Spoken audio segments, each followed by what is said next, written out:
we got to come back to this. We've got this big matchup, the championship on Championship Sunday. It is going to be amazing. Right Turtle taking on Gaming Gorillas. Gaming Gorillas have done such a good job yesterday and today. They have shown that they are a very tight-knit team. They've got it going on. They're prepared for an amazing matchup. I'm going to just... Oh, man. This is going to be some of the best Rogue Company. I'm so excited to watch this happen. I'm going to see if Right Turtle can really make it happen because they've come back from some huge deficits and they've been able to make some huge plays with their fourth, his. Pulsa not being able to come into it today and Hizzy really showing up. This is going to be massive. Going to jump into the layout and see the maps that we're going to be playing on in this last and final matchup between Right Turtle and just a really, really solid Ink. You know, Ink was hoping to play maybe against, you know, that's the storyline we want to see, him leave Injustice. But he's on fire with his new team, and he doesn't care. He's looking for the dub. Justice is out, and Right Turtle's in, and they're looking to take this really, really solid Gaming Gorillas team down. How are they going to do it? Map number 1, Palace. What can we expect?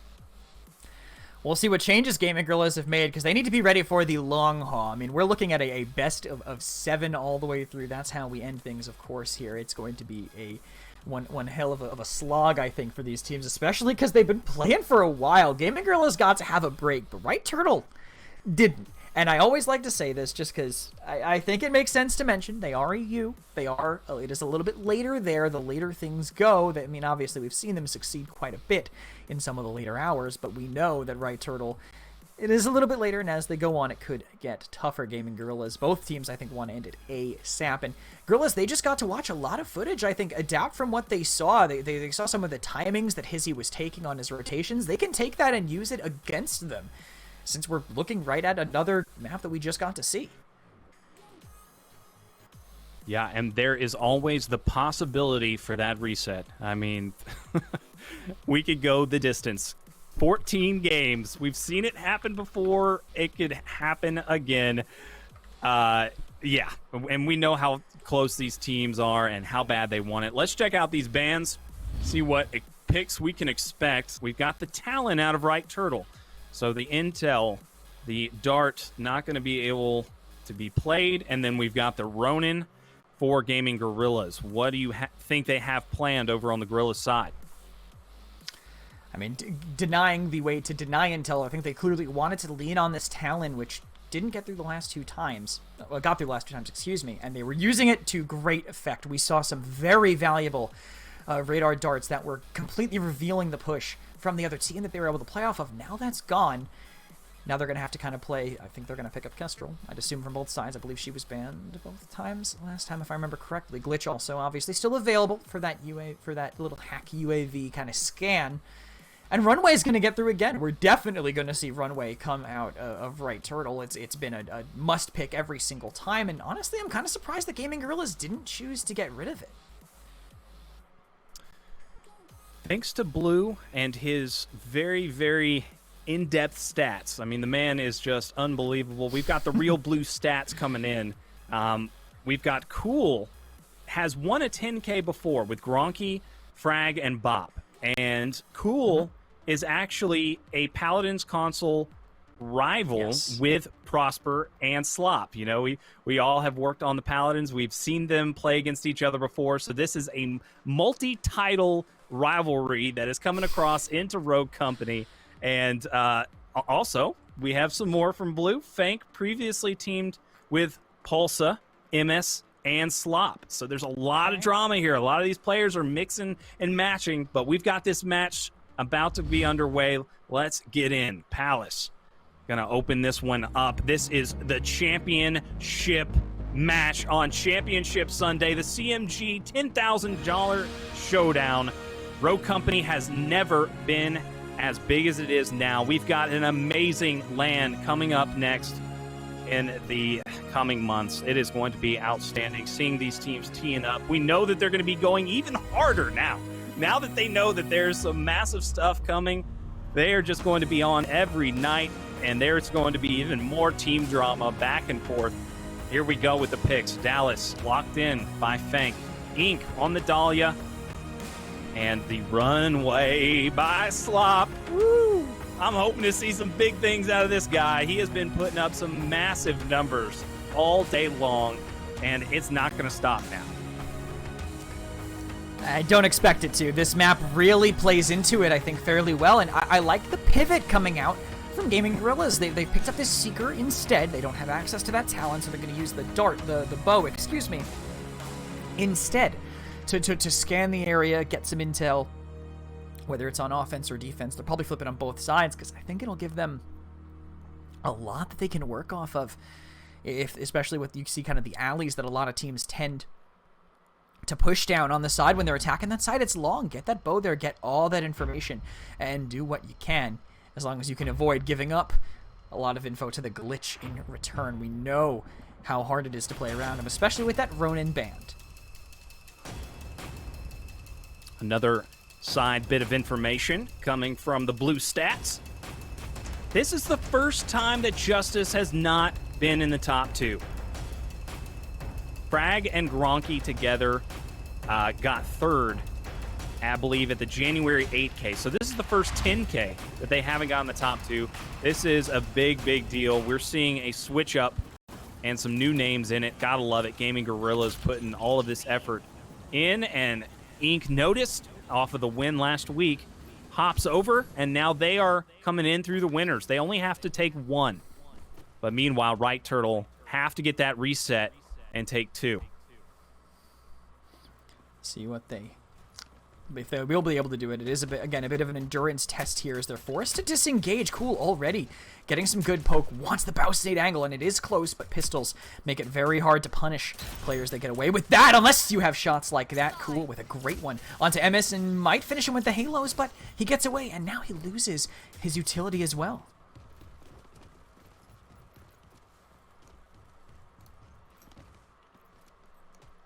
Note from production, this is going to be a best of 5, not a best of 7. So we will see a possibility of 10 games being played. And Cool is going to try to get his angle. He's not going to find any type of intel here, but finally he does. That comms come in. The kills are going to be put down. Ink opens this one up onto Slop. The top fragger able to put one down onto the top fragger. That's exactly what you want to see. Cool coming in with his teammate, trying to get something landed. He sees Prosper for a second. Prosper's not going to be there anymore. He relocated. Cool's going to try to play the corner. No one there. Gets some good shots in to help out his team. Ink goes down.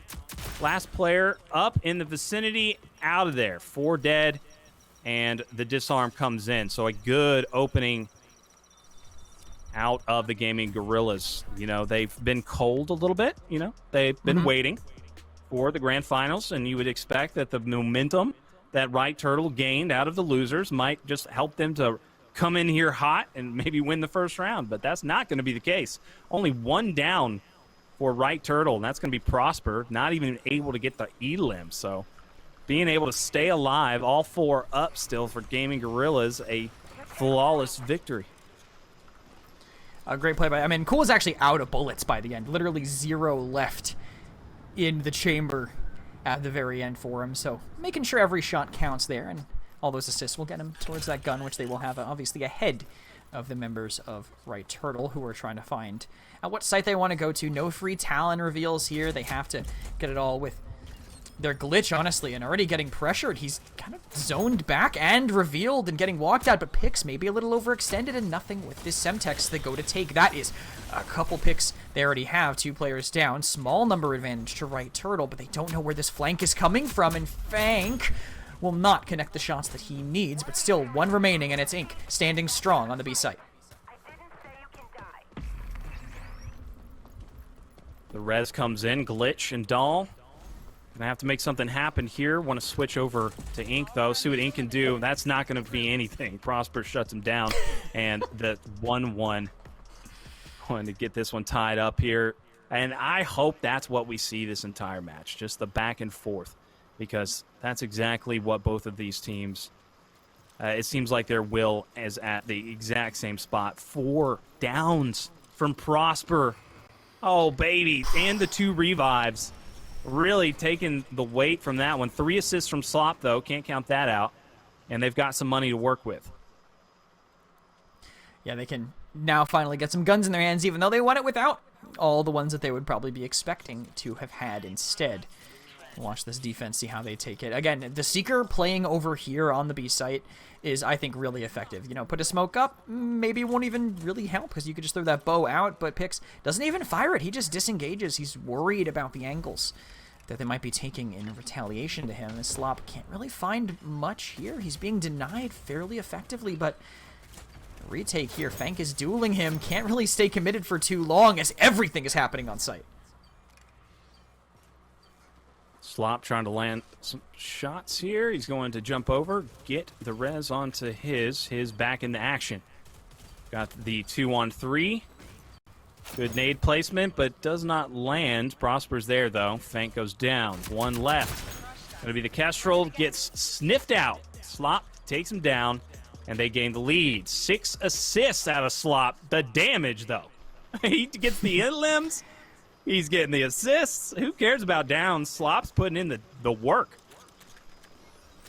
That runway is just so effective, and honestly, not being mirrored, I feel like, is a tough one for them because they just can't really duel him as effectively maybe as they'd like to. I mean, we've obviously seen some pistols take down some sniper-wielding players, but it hasn't happened quite yet here. Maybe it's just the offensive angles are very difficult for them to kind of contest early. And they can't really surprise him. They can't really flank him. They have a glitch. They could just sit on the hack screen and tell his team exactly where everyone's positioned, or at least how many people are close by. Slop getting the lineup. Ink not going to peek. He knows better at this point. Going to wait until maybe there's some other shots landed from Pix. It's not going to happen, but Ink was the perfect timing with that patience. He waited long enough until there was a distraction. Wow. And there were some shots being landed, and then he was able to take the shots. Perfect execution out of Ink right there. Great execution, and now they're back in it, all tied up. And once again, you're going back and forth. Yeah, and that's what I wanted to see from them 2 rounds ago at this point, I think. They smoked out the top left, and the Seeker immediately bowed it, and then they just mowed down any player that wanted to be standing there. Last time, Pix, I thought he was going to bow it, but he disengaged. He ran away, got shot at on the way over, and kind of gave up a lot of space. The power of the Seeker is that even if they have that set up top left, and they smoke it off and they try to set up their engage, if you bow it, you know what angles they're playing, unless they're playing way far back. Then you're going to counter them regardless. I need to see that happening more often, because I think it will give them a very good idea of how the push is actually going. Ink smokes off the corner. That is so played. It's played so much by Slop. Don't blame him on taking that one out. Making sure to just get some extra visibility on the right side. Making it hard for them to push. They got to wait for that smoke to go down. Slop's playing the corner. Sees Pix. Sees Cool, maybe. I don't know if he maybe saw Cool there. Knows that there's 2. That's why he's not pushing. Just waiting this one out. Not going to play too aggressive. And we've got the Seeker. Got the Seeker trying to make a play here. And then the rope's going to get taken for the push. Prosper's going to try to move in. Fank playing this one slow. Look at this discipline out of both teams. We've got 46 seconds left on the clock, and neither team has made a move yet. They do not want to get picked. Here's some intel coming out, though. MS makes the first move. His is going to have his back. Pick's going to put a little bit of damage out, trying to make something happen. Great shot by Ink. He stays alive, too. That's going to be a huge pick onto MS. MS is down. Slop, though, comes back and takes down Fank, so that is a 3-on-3. And another excellent headshots by Ink. He takes down 2 again at his perch here. He is just set up. And he's going to take the fight, and he gets the kill onto his as well. And gets the kill. Oh, my gosh. Ink taking that round over. I mean, it was honestly basically won when he stopped the defuse. He did that. Everything else was just extra credit. He just wants the free frag vid. We're gonna clip together for him. Look at the 12 downs in 5 rounds. That is unreal performance from him so far. I mean, most of those downs are from this round exclusively. He just was in a flawless position to punish anybody that tried to make a move. Playing around that very well. They had the bow to spot anyone pushing up on the left. I honestly feel like they made a big misstep. Fank way overextended, and Ink kind of put him on his back that round. You also got to talk about MS getting picked twice in the same spot. I mean, He wasn't ready for Ink either time, and Ink's been playing that spot for the entire game. So it's like, come on. You got to know he's going to be ready for you. But that's neither here nor there. That is spilt milk at this point. Slop going to try to get at the angle on Fank. We've seen some excellent headshots from him so far today. Ink still playing the same corner. Not going to take too much damage from that one. They thought they had him this time. Not going to be the case. His forced to back down with no type of progression. And then Cool makes his way in with the Halo drones. Gets some good damage off and finishes that player. Fank takes down his. And we're seeing the Gaming Gorillas really start to come to life now. They're getting a lot more aggressive here, landing some excellent shots. The headshot with the dead eye. And there we go. They're starting to pull away 4-2. And that positioning was so good by the Gorillas at the end of that round. Once they forced them out, they know that they have fights on the left. They know Slop's retreating, and then Fank doesn't even have to really overcommit. He just watches the rotation that would let them stop the defuse, because they start the defuse kind of early. It works out really well for them. I think EMS is kind of having a tough half here. Not necessarily... I think him dying during the plant, I don't know if that's necessarily his fault. I think it's about the setup, because you gotta plant. You gotta go into plant. He got rezzed. That was kind of the intent. He just never had cover that would stop Ink. That second round, though, getting spotted by the Halos, losing the push from the Kestrel that came right around the corner. It's tough. When he's going down like that, it really makes things a lot harder for the team, as that bow tells them all they need to know. No one's there, and Slop is the first to fall. Ink, once again, with the Deadeye, hitting those headshots onto MS. MS not having a good time with that. Ink is just being a bully. Playing this one tight with Cool. Got Fank in the back. 3 strong, 4 Gaming Gorillas. Gonna wait for the smoke to dissipate. Ink, though, he comes out. Gonna win that one with onto Prosper. That seems to be his MO. Just comes in, peeks, gets out, takes down multiple players. He's been doing it nonstop. Cool coming in, takes down his. Ink on the play, want to be pushing in, and the last player up going to be the Glitch. Glitch goes down, and they're 5-2. They're starting to read them. They've got them downloaded. They know what to expect. You've got to switch it up at this point if you're right Turtle. With this half, there's going to be something that needs to be adjusted, because they read them so quickly, only after 2 or 3 rounds, and then they had them locked in. So here we go. Going to switch up the comp just a little bit. Maybe. No. Picks on the Seeker again. Dallas. Okay. So they're running the same old. Makes sense to me. I mean, maybe we would have seen a runway instead, just to have that sniper pressure, of course. But I think it makes sense. It did fine on the defense. I think it can do fine on the offense, too. Depending on how they play around that Seeker. Don't fix it. You're right. And honestly, I think Right Turtle are probably very happy that things have changed. You said they need to switch things up the round that it switches sides. They're probably very happy that was halftime. And they need to be a lot more proactive, I feel like, in these situations, to stop the members of Gaming Gorillas from even having the chance to adapt to them. And, God, can you even adapt around an Ink that's dropped 15 downs in 7 rounds? That's outstanding. That is ridiculous. That's the kind of numbers. I mean, I don't even think Slop was putting up those kind of numbers in relation to his team.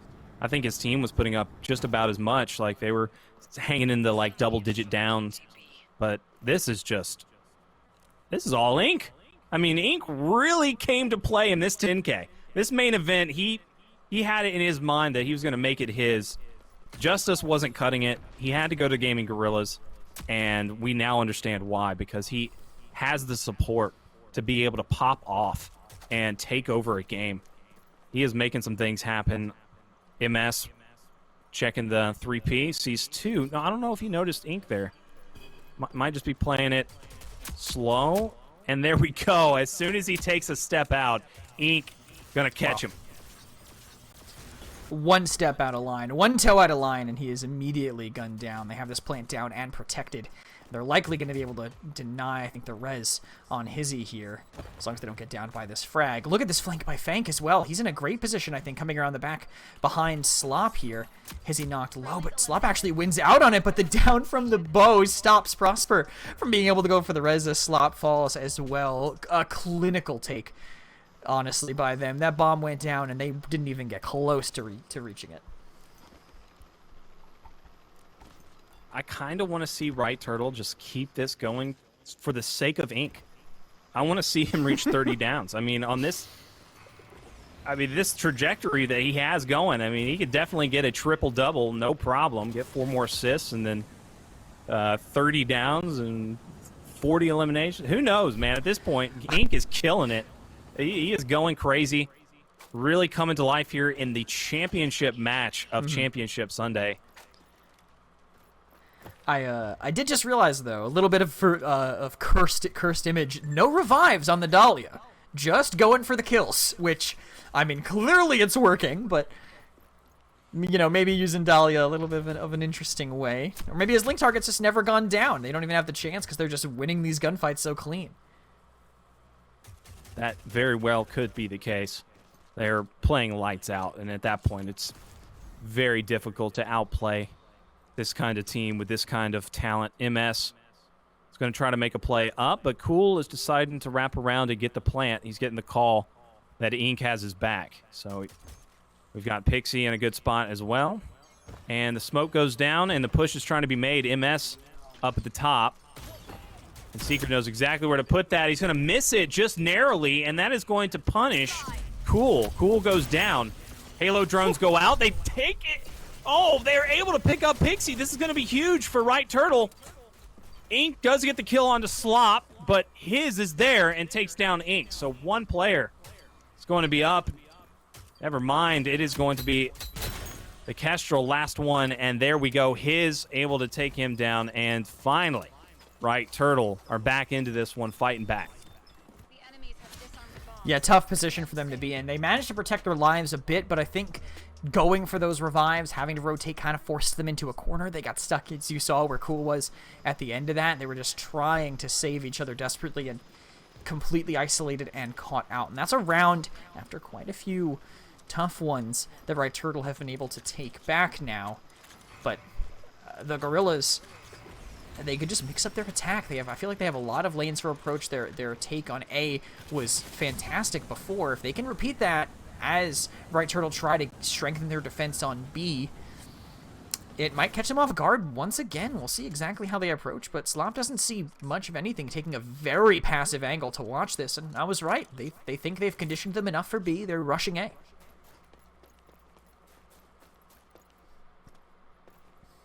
The MVP so far in this tournament for Right Turtle, Slop. Let's see if he can make some things happen.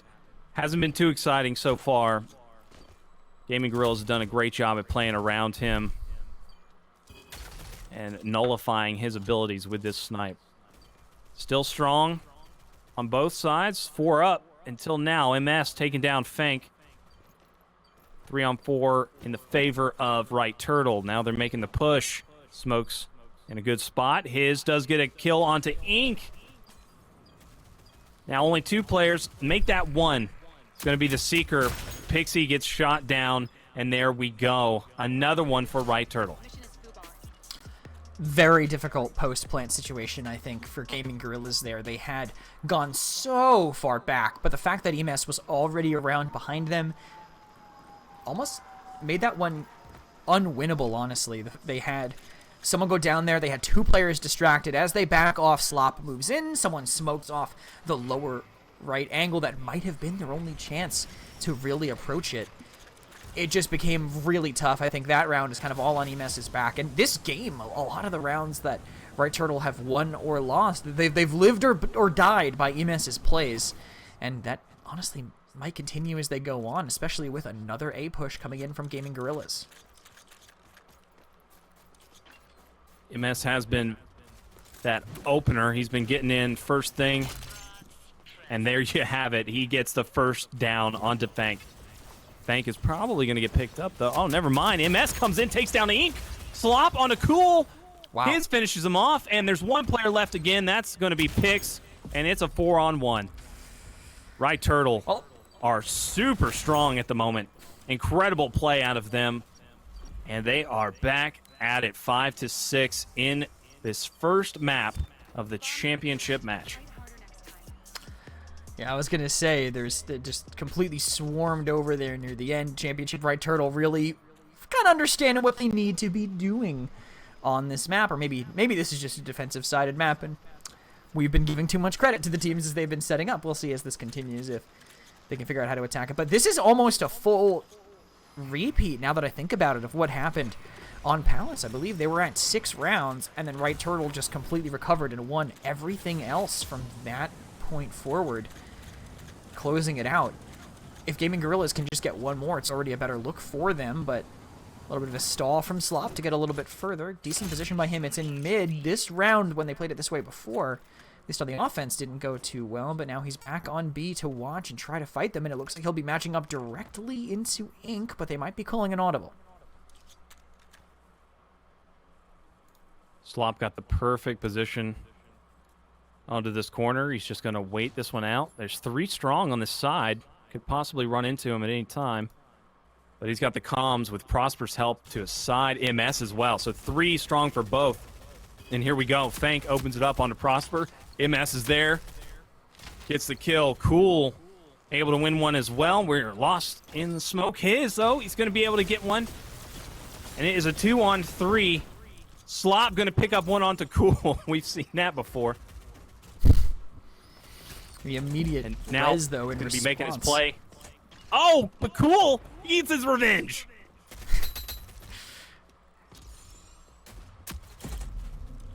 He is landing some good shots, but he's the last one up. It's going to be almost impossible. He does get one down, and he's got time. He's got time. Oh, but he rolls right into the down body. That's going to hurt him. Oh, you love to see it. Still being a teammate, even though you can't be a teammate. I think downed body blocking might be some of my favorite things to watch in Rogue Company, honestly. Just, we almost saw it happen before on Palace, too, so on the same map as well. His, I think, keeping things fairly close here, but what are you going to do when someone is literally grabbing your ankles when you're trying to avoid and live? Is a little bit of an artistic look at that round, going all sorts of directions here. Gaming Gorillas are 1 round away from closing out the first map of these grand finals. Red Turtle were looking so good. Can they figure out how to kind of react to it? That seems just like a gunfight loss, honestly. Don't you say it. Don't you say it. I'm not saying it. I'm not. I was holding back. Slop is the least from a nervous boy that you've ever seen on game day. On the championship day, this man is cool as ice. And right now, he's trying to line up some shots. He's moving in on the far right flank. He's predicting somebody to be there. No one is going to, so he's going to have some room here to possibly make a long flank. We've seen it before from him already, and it paid off against Justice on Canals. Maybe he'll do it here as well. See if the awareness is there. It was when the bomb was down and the time was ticking. And hey, it's exactly what we're going to see again. Slop is ready. He's taking his time. He knows what he's going to do. Is it going to be big? Is it going to be big? It's going to be big. Slop opens it up onto Cool. Of course, it's going to be Cool.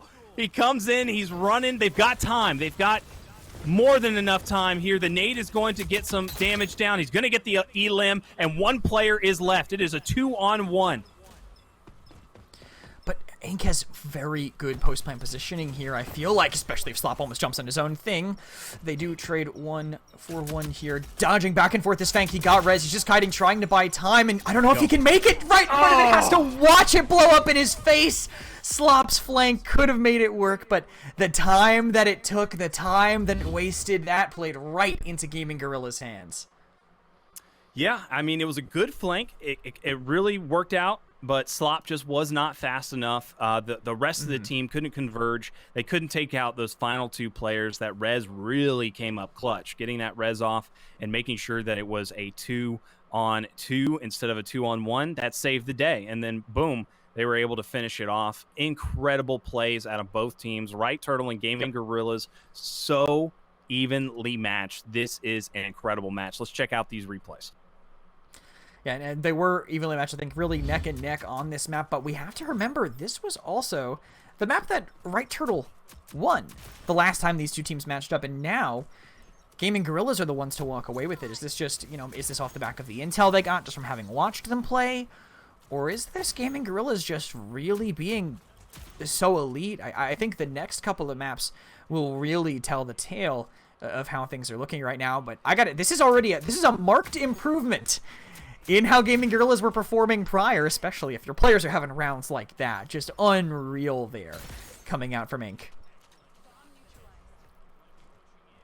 Fantastic plays all around. This is the top tier rogue company that you can witness. I love this play out of MS. MS was able to really jumpstart a lot for them. This would have been an incredible play by his if he was not blocked by that body. Ink, man. That's just Ink for you. It doesn't matter what he's doing. He's going to add so much to the team. Oh, my gosh. It's a Kobe nade. Yep. Just right there in the pocket. And that was in the final round, too. I think that also punished Slop for taking so much time on that flank, right? He took so long to make that rotation, and because they had those early picks, it kind of let them set up really effectively on the post plant, making it even harder for them. Gaming Gorillas can now kind of roll with their advantage from this map, head straight into the King of the Hill, which they did not look bad on. And now we are moving into game number 2. Favelas. Gaming Gorillas only need 2 more maps, and they will be crowned our champions of the 10K CMG Showdown. This has been an incredible main event so far. Man, I'm really hoping we see a little bit more out of Right Turtle. They weren't able to clutch it up when they needed to, but now we're over to Favelas. What are Gaming Gorillas going to bring to the table here to shut Right Turtle down? I think we're going to see a little bit more, almost more of the same that we saw. I remember I was talking about this composition on this map in particular. You kind of want things varied because the hills are pretty back and forth, but you do tend to see, of course, the Dallas coming out. You see the Scorch coming out. You're probably going to see Kestrel unless it's been banned. I think Vi as well will also be valuable here. There's a couple of very kind of condensed sites, particularly the third Hill C in that small building. If you have enough utility to bring them out there, it can work pretty effectively. We could even just see some incens in a runway. Keep Slop on that if it doesn't get banned. And even though it didn't work for you the last map, it's been working historically, and I don't think that the runway was necessarily the problem. Let's not forget that we haven't seen the possible ace in the hole. Let's go to the bans. Let's see if there's been a Kestrel. Oh, darn it. There has. Oh. Gaming Gorillas knows better. They know. They just know that if his gets on that Kestrel, it's over, man. I guarantee you, as soon as he is able and allowed to take over that Kestrel, it's just going to be done deal. Like, they're going to come back. Right Turtle's going to get right back into this one. They're going to go to the second series and get the reset. I guarantee it. Kestrel is his player. 91% pick rate. He's been playing on Dallas primarily. We've seen him on Scorch. But he's only had a 9% pick rate on Dallas. But, he's a professional player at this point. He's playing at the top level in Rogue Company. So he knows how to play on some Dallas. But give him that Kestrel. It's going to be big. It could work for him, if they can make it work. Slop, obviously, also incredible on that Kestrel. I'm going to be honest. When you said secret weapon, when you said ace in the hole, I'm just so used to talking with Blue. I thought you were going to be like, yeah, the Dima. He's pulling out the Dima. That's gonna. I want to see it. I thought you were about to plug that one there. Obviously, not the case. I think standard. Are you saying I'm a little smarter than Blue? No, I'm saying that you just don't have a thing for Dima, and that's okay. Oh, okay. Good way to play it right there. Good way to play it. I like it. Oh, absolutely. I like it. I am fence sitting as hard as I possibly can right now, Alex. You have no Very good idea job. here. But Kestrel Vi, I think not too surprising here, and I expect to see some standard stuff. Scorch Dallas, it is the finals. I don't know if they want to take risks. No, absolutely not. I mean, here you've gotten this far off of smart, disciplined play. Keep it going. Like we've said, if it ain't broke, do not fix it. And this is coming down to the wire. We have got game number 2 here in the grand finals of our 10K main event. This has been one heck of a showdown. Pixie coming up with the Scorch. And then we have got a Dahlia locked in for Fank, Dallas, and the Mac. Okay, the Mac Dahlia that we have seen with the Scorch. I don't think we've seen that exact combo. And then we've got the Mac on the other side as well with a Lancer. How do you think these will match up? I mean, Mac Dahlia on Mac Dahlia, it's good. Whatever team really gets rolling is going to be at a very big advantage. The big changes, I mean, Scorch versus Lancer, right? The Dallas is on each side. I feel like that should lean towards the Scorch team. Unless EMS just really has an absolutely unreal game. The fact that you can have someone actually sitting on site even in front of an Insen should be an advantage for them, honestly. They can really kind of anchor it down, especially on Hill C or Hill A, the ones that you kind of get forced off of the most easily with that utility.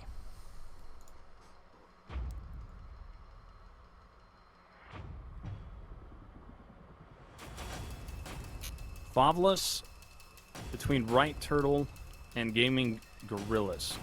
Wondering what their previous record might be in their matchups, because they've played against each other so much in the qualifiers. They pretty much are going to have these reads down. They know what to expect.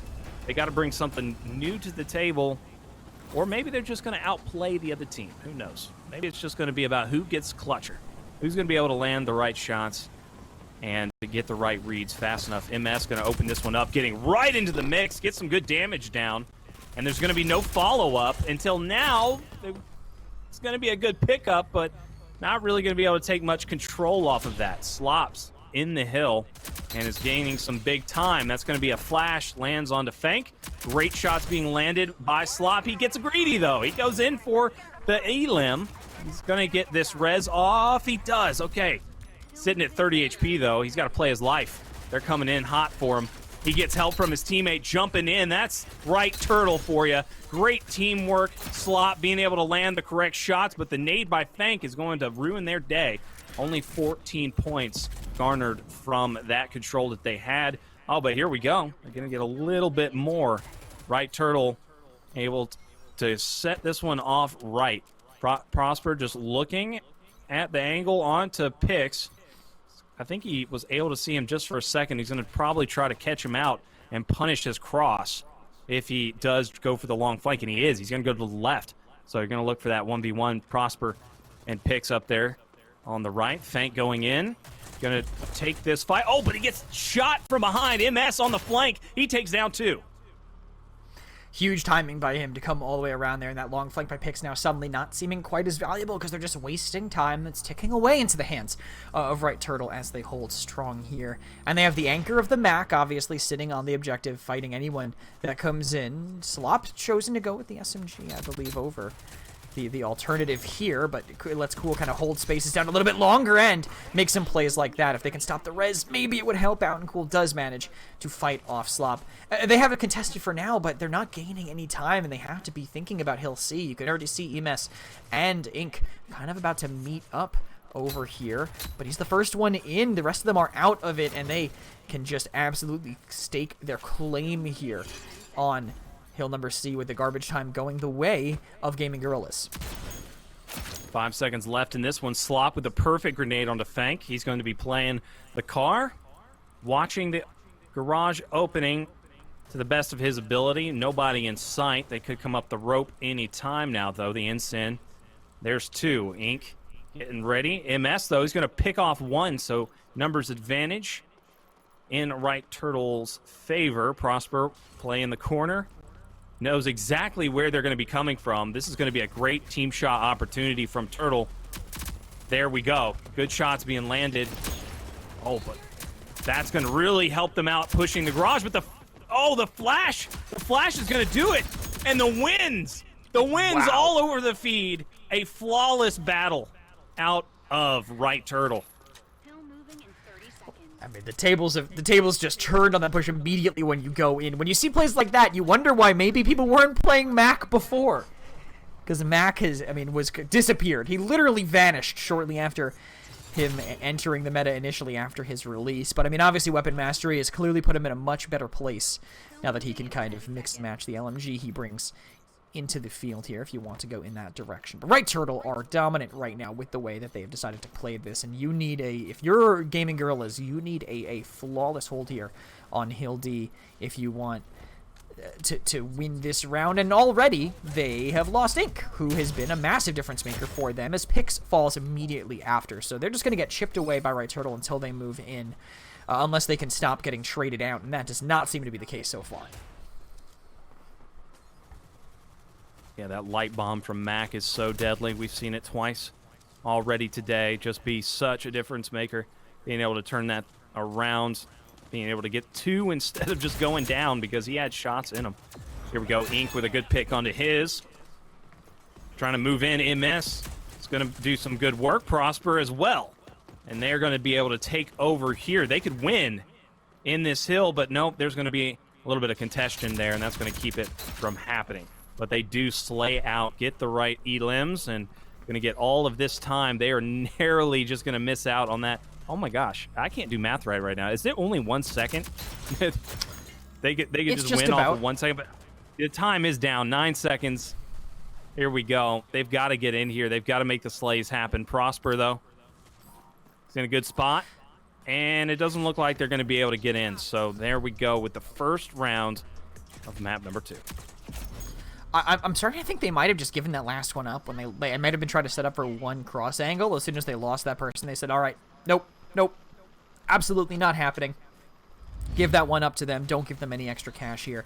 And you held for this entire round, and I just could not believe what I was watching in this part of the fight. It was just chaos in that initial round when no one could get a foothold. No tickets were being gained at all. It was just people dying to each other over and over and over. But after that, Right Turtle really put their foot down on some of these holds, as you can see here. Prosper killing 2 casually with the pistol in the background of that one. Just a very strong kickback from Right Turtle after a difficult demolition on Palace.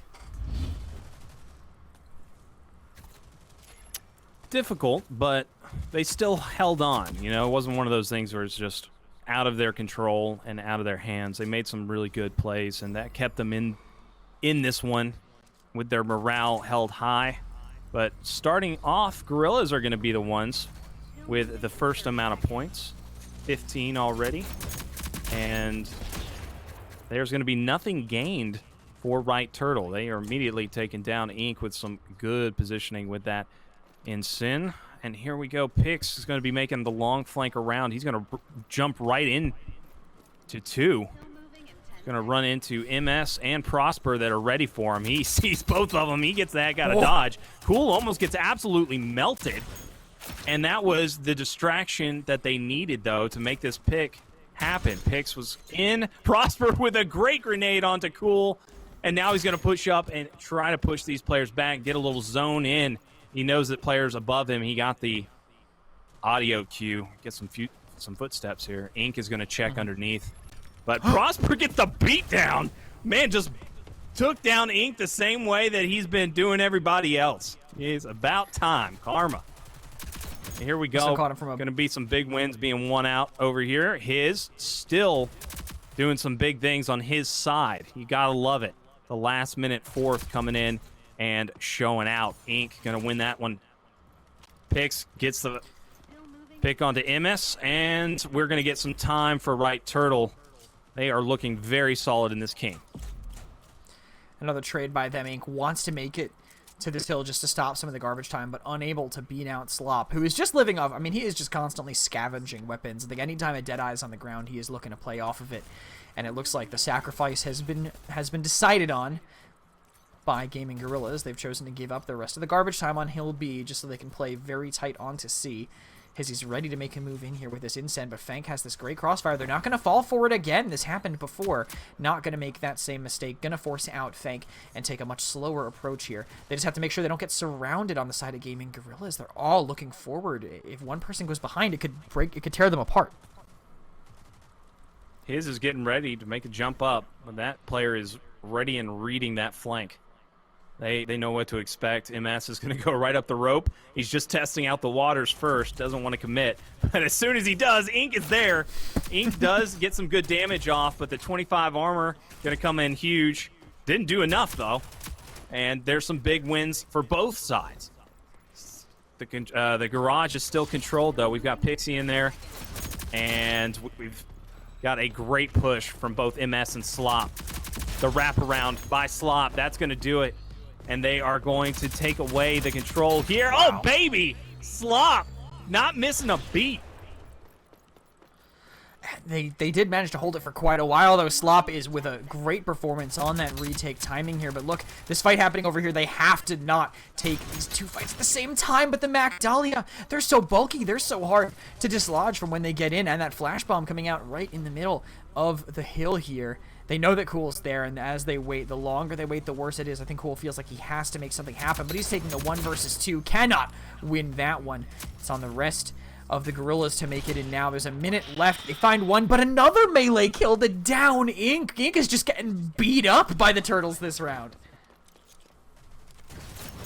Yeah, it's about time. I mean, the man's just been on a mission all day, and he has not been pushed back whatsoever. Finally, it...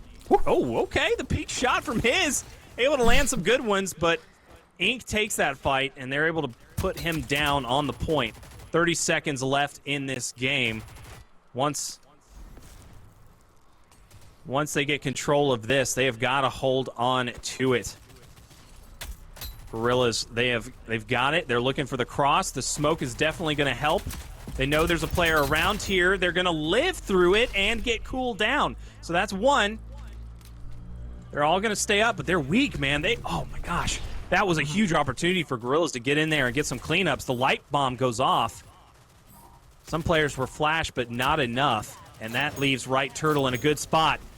Big cleanups happening. Right Turtle going to win this one out. And the final fight, Ink, last one up, not going to happen. And there's your game number 2. Right Turtle able to secure it in the big fights that they needed to win. They came up clutch. Right Turtle, the reigning champions, are here, and they're showing why. They're clearly comfortable in these grands. At least on Respawn, they were playing, I think, very strong across the board, more or less, in that round collectively. They were taking fights 2v1. I think what I saw the most was they were isolating Cool, and I think that really hurt them because you need to be getting kills. You need to be snowballing on your Mac, and it just wasn't happening. Such a powerful start out of Slop. And then we saw him hold here with the light bomb. I believe this was a light. I thought he had a light bomb right here. Wasn't there a light bomb that was able to save? Yeah. Yep. Yeah, there it was. Okay, yeah. That's what saves him. And he was able to get this double, and that gave them a lot of extra comfortable lead off of that battle win. And that could have just turned the tide. Excellent forethought out of him to be able to make that play. And once more, able to win out that round 1. Slop just having a day.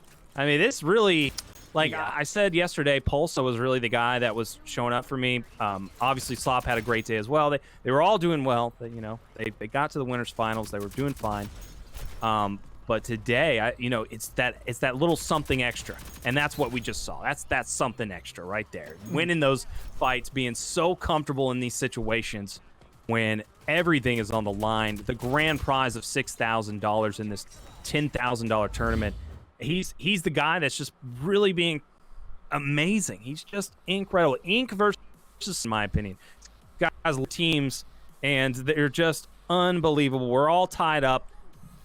Our first series, maybe, Right Turtle trying to make distance.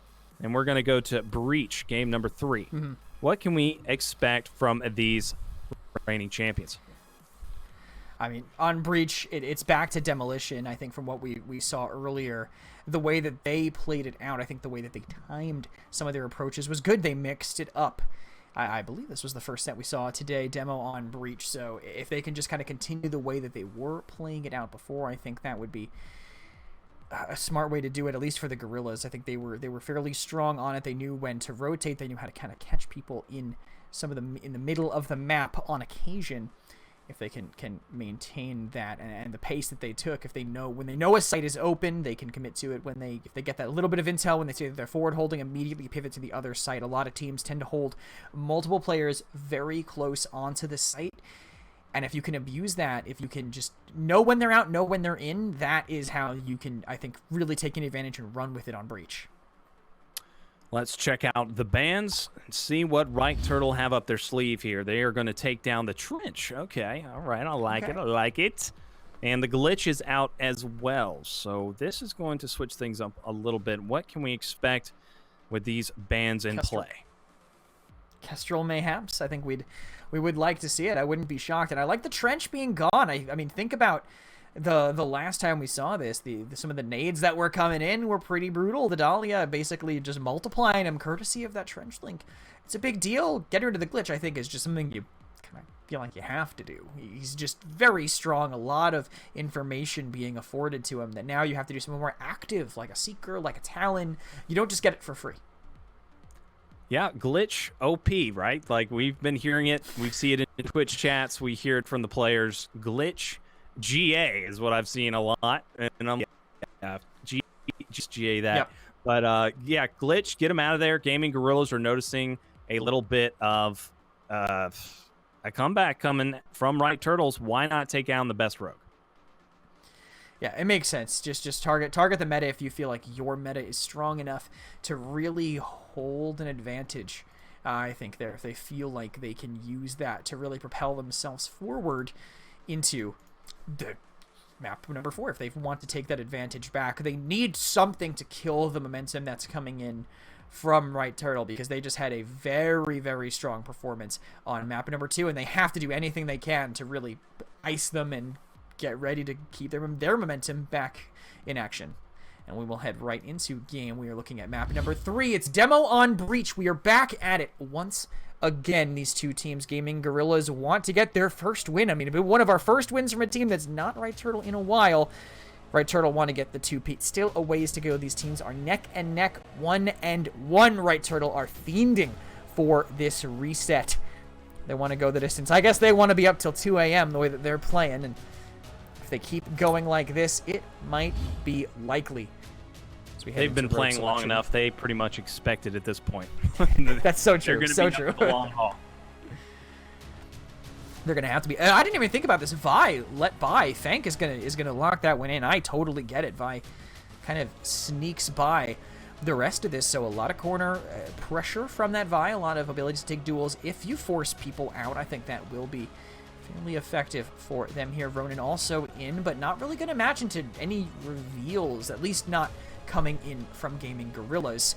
The Dallas will, of course, now have to bypass the Ronin, or know that the Ronin is closer if they are holding onto that reveal for them there.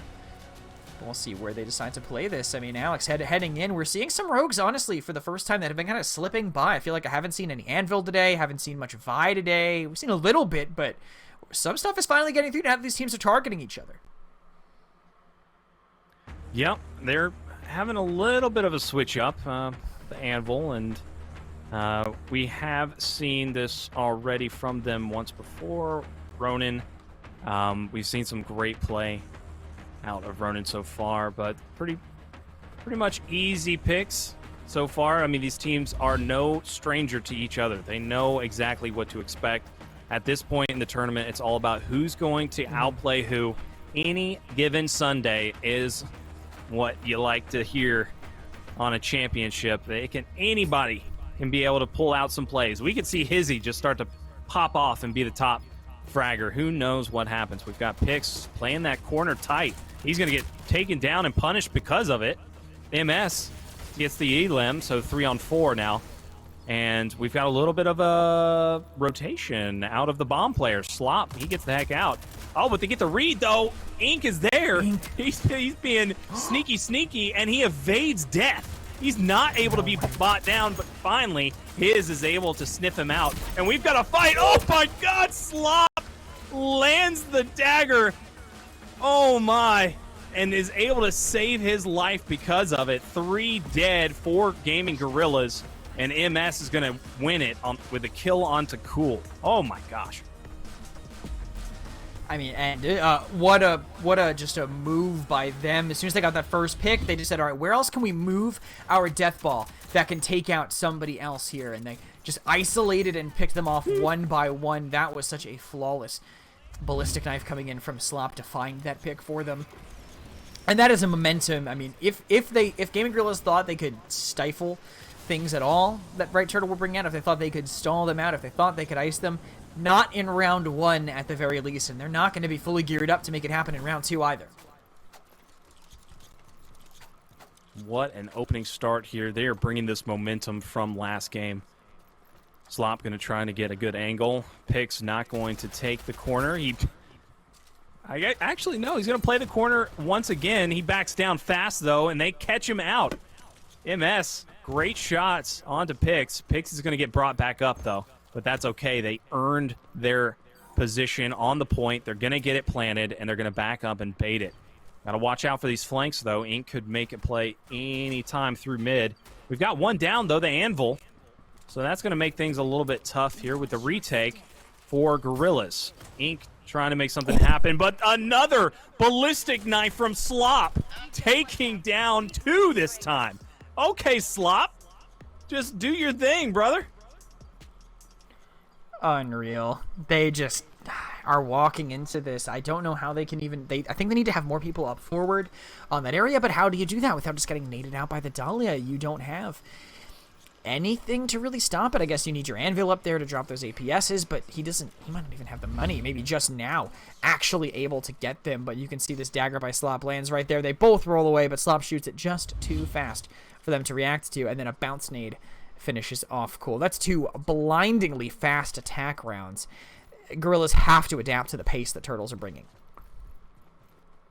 Outstanding reads out of Slop, knowing that Gaming Gorillas are going to take these corners extremely tight and make sure to contest really fast. I mean, he's all over their play style. He knows exactly what to expect, and he's playing outstanding. Cool almost getting taken down there. He's going to play back just a little bit, try to help out Pix here, and it's going to be able to regain no problem. Now back into the fight. Going to be 3 strong wrapping around the site, but there is 4 ready for him. Going to be playing the angles. Can't get any shots in. Right Turtle playing this one too safe. As they go back, they are smoked off now, though, so they need some sort of reveal if they want to really contest this. As the fire doesn't really force them off of an angle. It's only a 1-for-1, though. Slop and Cool trade each other out effectively here. But look at this cross angle now. Emes coming around the back, but only taking 30 damage or so. He manages to walk away with this as Prosper cleans up 2. It's only the Anvil remaining. It's Picks back by that bomb and can't even make anything happen. Right Turtle are playing blindingly fast. They know exactly, it seems like, what Gaming Gorillas are going to do every round. They're just in before anyone can react. Yeah, I think they noticed that could be a big advantage for them, is knowing that they have been in this position more. They're veterans to the championship. They are the reigning champs. They have that confidence level at this portion of the tournament. At the very end, they are the closers. So they know if they play faster, if they play more up in their face, they really got to force them to hit their shots and to play at that same speed. So they're bringing that level up. They're really quickening the pace, and that's working to their favor so far. We'll see. Gaming Gorillas can answer back. Slop, first one on the point. Going to be trying to play this site as sneaky as possible. Knows that there's going to be 4 strong back there somewhere. Doesn't want to put it down just yet. That is going to be the Dallas with the bomb, though. Where is he going to be? Oh, there we go. Okay. So we've got it going down finally. And they're set up and ready for pushing this retake back. So far, we've seen them play extremely safe whenever they do hold down a site. Let's see if they're going to keep that up. Looks like they are. And there's going to be some C4 drop down. No connect, though. Slop is able to survive. Only lost half health. Cool trying to make a way in, but he gets absolutely melted by 3. His gets the down. Pix does pick up one onto Prosper. Slop with a nade. Oh, my gosh. His and Slop. Nades for days. That is just everybody wiped off the server. I mean, they all retake from the same angle, and there's so much utility on their side still because they spent effectively nothing to retake. So, of course, when you all stack in the same angle, you're going to eat frags. You're going to eat incens. I mean, just watch this. I thought this frag was just going to end the whole game on its own. And it was, let's see, an incen down, a frag down, and then a gun down from Pryor. They couldn't pick up a 4. That was just a forced push into a blender, basically. They just could not get away from it. It was a killing field set up by their members. And now, let me guess, they're going to pivot immediately because now they're expecting the conditioning is setting in. They're going to move people over towards B, but they're not buying into it just yet. The Dallas gives them some info. They know someone is close by, and they're going to tear gas it for now, but how quickly are they going to get into sight? They might just run it down, honestly. It's been working before. That gas does buy him some time. That allows the rotation from Cool. He's got a good spot on the map. Pixie's still alone over by the other side, or mid. I'm sorry. He's going to be able to pick off this cross. Excellent shots on the Slop. They were not ready for that. Very good read by Pix, but the res comes in quick, and that allows Slop to get this rotation going. And here we go. A nice flank by MS is going to open up the map. And now Slop is going to be ready. His also takes down Ink. A good fight by Cool is won, but is it going to be enough? No. MS takes down Ink and Cool. And now it is all up to the Vi. Fank lands onto 2. Oh, that angle. He was not expecting that. It is a 2v1. Fank runs into Prosper, and Prosper aim is true. 5-0 lead for Right Turtle. They are looking so darn good. Even when things are going against their favor, they make it turn around. They are able to just get those reses quick. They're able to get back into the action, and they're able to win these pivotal battles. I mean, the fact that Prosper was the last one left basically sealed that for them. They could just get a Dahlia res at that point. They've held, and actually they spent it earlier, but they still have the faster res, of course, now that we're in the later rounds of this half.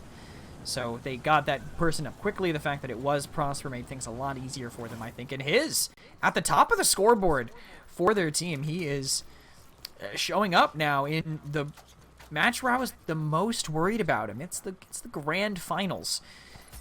They're coming in with a loser's disadvantage. I feel like this would be the toughest for him, but not so far. From what we've seen here, as Ink finds Prosper early. That's the first person you want to pick if you are gaming Gorillas, and now the res is off of the table. This is a bit of a different way that they've held it. They are poking, they're spamming it early, they're trying to stop them on the way in, but a quick pivot from Slop might give them a free sight. Yeah, that was a very fast rotation, but I think the comms, he heard exactly there was an opening, and they just got their ankles broke. 3 went over to A, and now they're back at B. So a good switch up there. Very good heads up out of Slop. That entire play, he was just worried about his teammates and what they were going to do. Excellent shots on the Cool. Slop and Cool, baby. That's been the matchup so far today. Ink is going to take down Slop as well. Gets that Elam, and now we're in a 3-on-2. Make that a 3-on-1. Last player up is going to be his, and he goes down. And they can stay aggressive with what the numbers that they have. They just flood from the same angle. Doesn't matter at that point. No utility, no guns that are going to win that engagement. And they get their first round here. It's good that they have a round, but it can't be feeling good that they've been kind of so figured out early, and now they're starting to make adjustments and starting to slow down the Right Turtle pressure. This round is the last one of the half.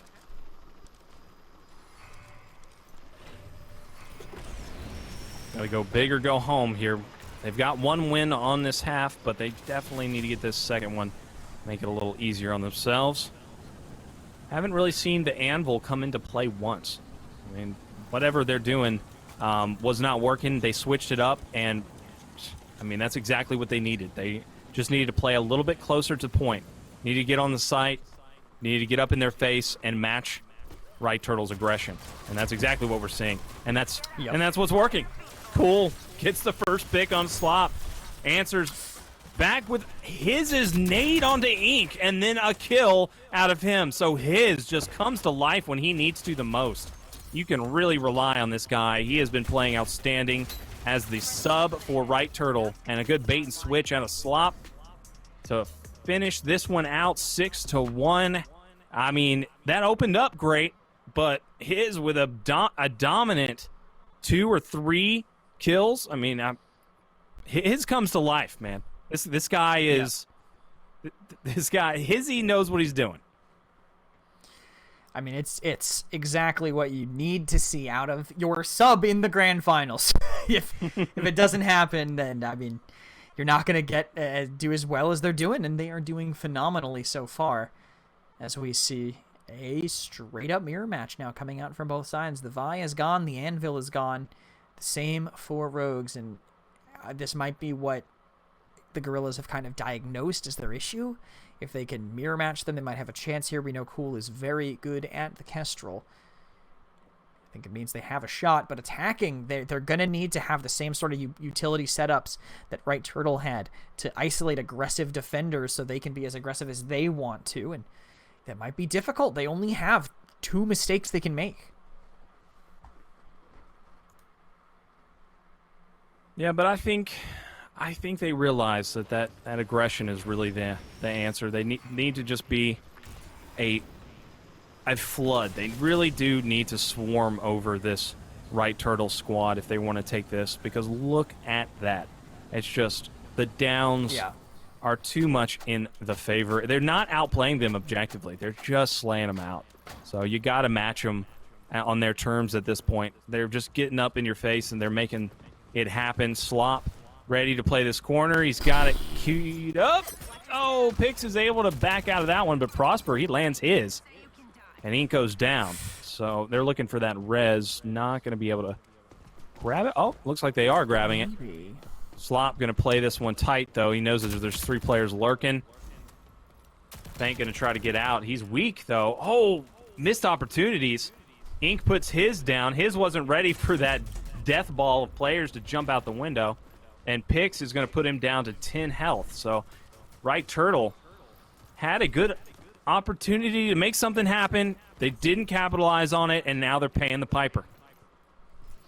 Forced to make a rotation. They know they're going to be matching up into them, but now they have a chance to win these gunfights as long as they can win it with even a slight disadvantage of both people having to do a 2v1. But now that's a 1 versus 4. I know Prosper is good, but it's very difficult to be that good. He's kiting away for now. No utility in hand. Just likely going to try to force some fights, or maybe just jump to not give them the cash that they might be looking for.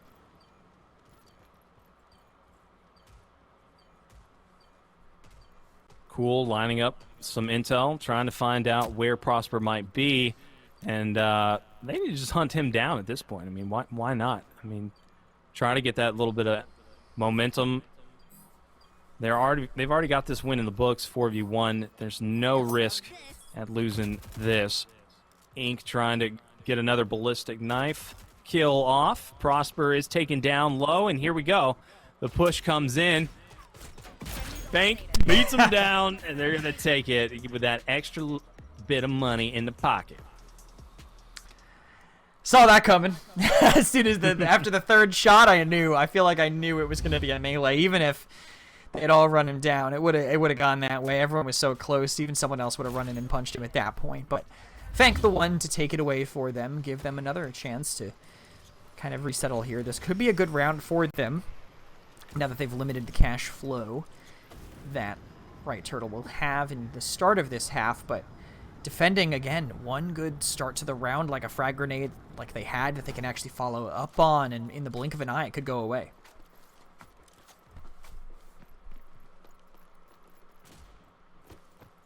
Gorilla's getting a better read onto Right Turtle, and knowing how they want to play this map.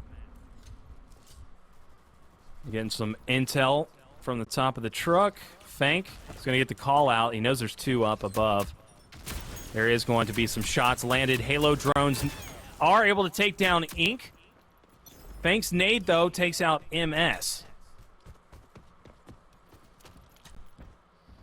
And we are at a 3-on-3, and it's slowed down a little bit. Too strong of a defensive play. They might go in here for the rotation, and that's what they're going to do. The crossover fight, they're just going to suppress them long enough to make it happen, and they're probably going to beat them to B. Can't imagine Gaming Gorillas is... Yeah, there we go. His is ready on the right. A good smoke, though. This is going to open this one up. He could get the cross right now, and that's what Cool's going to do. Cool's is there, and he puts those Halo drones in the perfect location, and his is forced to peek, but gets taken down. Here we go, the fight in the back of the site. Fank is ready. He's going to just wait for his teammate to have his health. Res back a little bit, or regain back. And here we go, trying to get that ballistic knife off. Not going to land, no hit markers. Cool, still playing this angle extremely well. He's able to get 2. And it leads into the final player up. That's going to be Prosper trying to make a play here. He's got a little bit of time, but is he going to be able to win any of these out? It's not unwinnable. He has a decent spot here, but now I think he's just running out of time. He has to go now, and they're just going to wait it out. I think patience is going to be what wins them this round here. Prosper forced to disengage. Another one for him, but Right Turtle. These are different rounds than Right Turtle were winning on their offense. These are a lot closer. Right Turtle are keeping the pressure on even in losing these rounds. They're making them pay for it, but in some of the micro plays, now those are leaning more towards the Gorillas. They really are. The Halo drones, the well-placed smoke during the retake, that really was what it came down to, being able to get that bomb and create that pressure. Ultimately winning out the battles they needed to. Coming up clutch. And they've got it going on right now. They're on a little spree. Let's see if they can keep that up. Gonna stay on here with Pix. Pix has been playing outstanding Roco and has been keeping it up in the championship match. See if he's going to jump up here and take this fight against MS. He doesn't know that there's only one. So far, there's been about one... I think there's only been one round where we saw one player playing that corner. So he pretty much expects there to be possible 2 or 3. They don't have any intel just yet. The Dallas probably got a snap in, and that's why they're up there now, so they understand that they can play with a little bit of room. Prosper and his are the only ones back there. Smoke goes down. MS is up there too, so 3 strong here on the site. And now Fank going to try to make a push in here. He's just waiting this one out. He finally finds one. He knows what he's dealing with. Slop, he's going to open this one up with 2, with a long flank of Slop, taking down 3. That's what we can expect from him all day long. He's been putting that one to use. We've seen it work out once. It didn't work out the second time, but now the third. He is able to secure this for his team. 4-on-1 Ink with an impossible scenario. Maybe try to put some effort in. He might be able to stop one defuse at best, and there it is, but there's just too many people coming in. Honestly, his best hope was to get all 4 players with the knife when they were grouped up in that one moment, but the odds of that happening are so low. Obviously, that wasn't going to be the case, and that will push them to 7-2-3. That flank from Slop, I mean, that long rotation, courtesy of those perks, I think, of the distraction, I guess, up front from them. They just didn't have the time to look. He walked all the way around, and no one was watching behind. Yeah, that's one of those things that you can only do so many times, all right? Like, we watched on his first one, Canals. Ever since he did that, Justice was always watching their back. And that right there already creates something extra, you know? That team's going to have to be worried about their back. That's going to be a distraction. So creating those big old flanks like that really does a lot for your team, even on the rounds where you decide not to make those plays. He noticed that there was an opening, and he created the perfect opportunity for his team. when he needed to the most. Hats off to Slop once again, having an outstanding day. Ballistic Knife not going to connect this time. He's going to double back, wait for his health, and then peeks with the grenade. Perfectly cooked. Not going to land that either. So through the smoke, not getting too lucky there. But, oh my God, 3 players pop around the corner. Cool's nade is able to take down Slop. Got the pistol coming in from Prosper, and that is going to be 3 down for Gaming Gorillas, and the victory for Right Turtle. Right Turtle, man, they're coming together now, and this is a scary team in the championship match of a 10K. This is the last squad that you want to see catch fire. Yeah. No, you do not want to see them kind of running for it, and I feel like they're just too hesitant. That is a map that is kind of determined by how quickly you can make your decisions. You see Cool kind of alone up front. Slop alone up front, and then once they push him, the rest of the team's already rotated over to match. You end up running into 3 players and a crossfire lined up for you. If they had just run in and tried to fight that Ronin, they would have actually gotten her, but they just stall out. They're hesitating. Things are difficult. The pressure is on now that they're in these finals, and Right Turtle are on the cusp of resetting this bracket and bring us to another best of 5. If they can take this next map, they just have to be more willing to commit to these plays if you're Gaming Gorillas. Exactly. They're not one of those teams that is used to this level of pressure. They're not Justice. They're not Right Turtle. They're looking to take down one of the big boys. So let's jump in with our next, the replays. Let's check out I was already ready to jump into the next one, man. I'm just locked in right now. This is some exciting stuff we're seeing. That was so sick from Slop. I mean, he just teed up that ballistic knife instantaneously. Haven't seen that all day, so that was a beauty. And these double nades, oh man, what a match. Yeah, crazy performance there by them on the defense. They just had every answer to everything that they were doing, it felt like. Really, no way, even here you can see.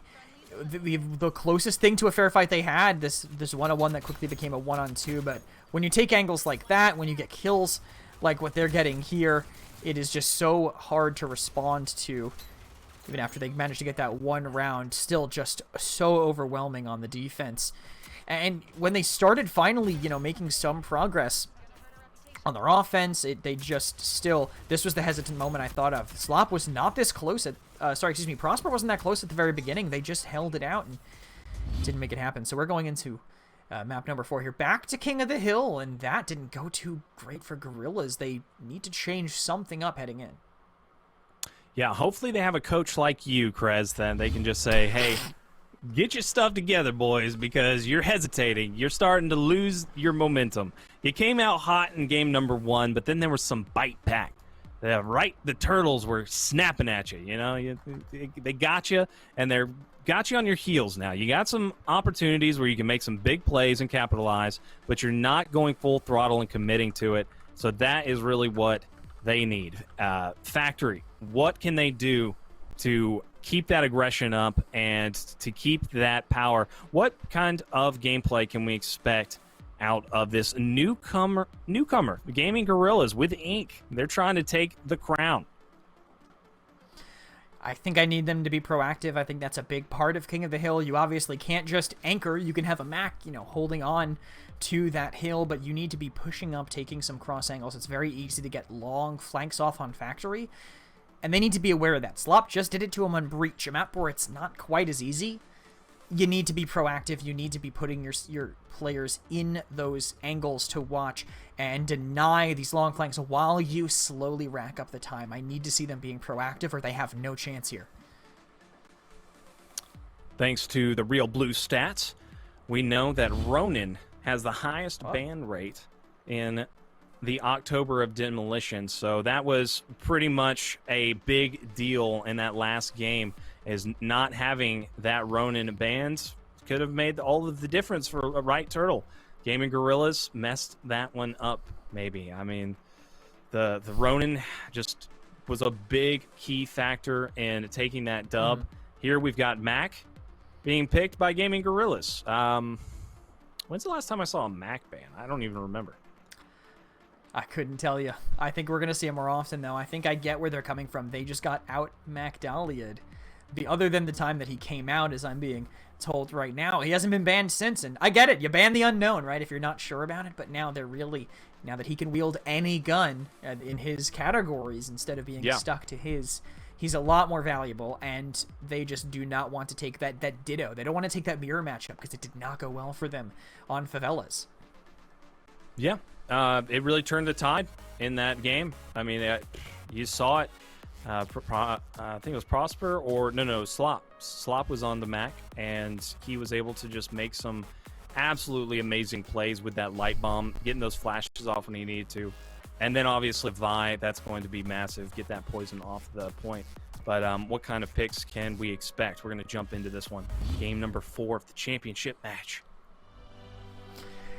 We're going to see Incens, I'll tell you that much. I think Dallas is a no-brainer from what we've been seeing so far today. I think Scorch to be immune to that makes a lot of sense. Dahlia to link with her. I say this every King of the Hill round because it's pretty much going to happen almost every King of the Hill round. But this map, I think, is a little unique to Lancer in some of the benefits that she can provide with, again, those long flanks that you can get away with. See if that is exactly what comes in. Kestrel instead of the Dallas for the members of Gaming Gorillas, and then on the other side, it's Kestrel instead of the Lancer. So Chris, all the rogues I said plus Kestrel brought to the table here from both, but it's Scorch on both sides. What's up? Chris, you see it? It's happening. It's Hizzy. Yeah, it's happening.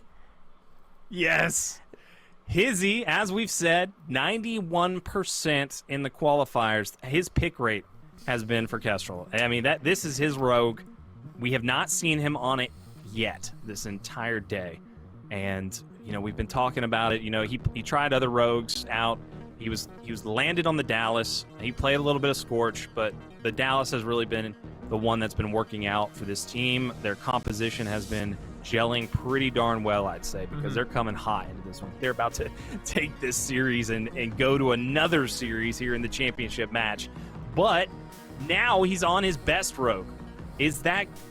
What is this going to do? I don't know. This is going to be great. I'm excited. I'm looking forward to this. This is the story that we have today. Hizzy coming in as the sub for Right Turtle finally gets to play on his rogue in game number 4 of the big one, the grand finals here of the 10K Checkmate Gaming Showdown. We'll see what he can do with it. They've gifted it to him after his solid performance in the previous map. I guess he's earned it now. We'll see what he can get away with. But MS won't be able to get away with anything as Skank immediately takes his head off on the attempted cross. As you can see, that Scorch link really paying off. Neither of them able to do that. And I've seen a lot more trades, I think, in this set and the previous set than I have in a quite a long time. But Right Turtle denying all these chances of aggression as another. That's just a teammate trade, not a one-for-one trade, but Prosper finding it well here as Pix is in a very good position to deny more pressure, but cannot beat out Prosper. Yeah, great help by Right Turtle. Good team shot coming in. They're going to get some early points, but that's going to be about 14. They're going to be able to tie it up or get a little bit more, but the rotation coming out of Gaming Gorillas, they're going to get the early control for this next one. Pix has got some good info on a player trying to wrap around to the left. Barely any HP from his teammate. And Scorch is ready to rock here on the point. They've got 3 strong playing this side. Not going to be able to get much picks going. Ink does get one. Cool, another with the Halo drone. So Right Turtle being fought back big time. Only 4 health out of Ink. He almost got picked off. They are just doing such a tremendous job at staying alive right now. The smoke going to open things up a little bit and create some possible movement. Never mind. The team shot comes in. He's able to get 2.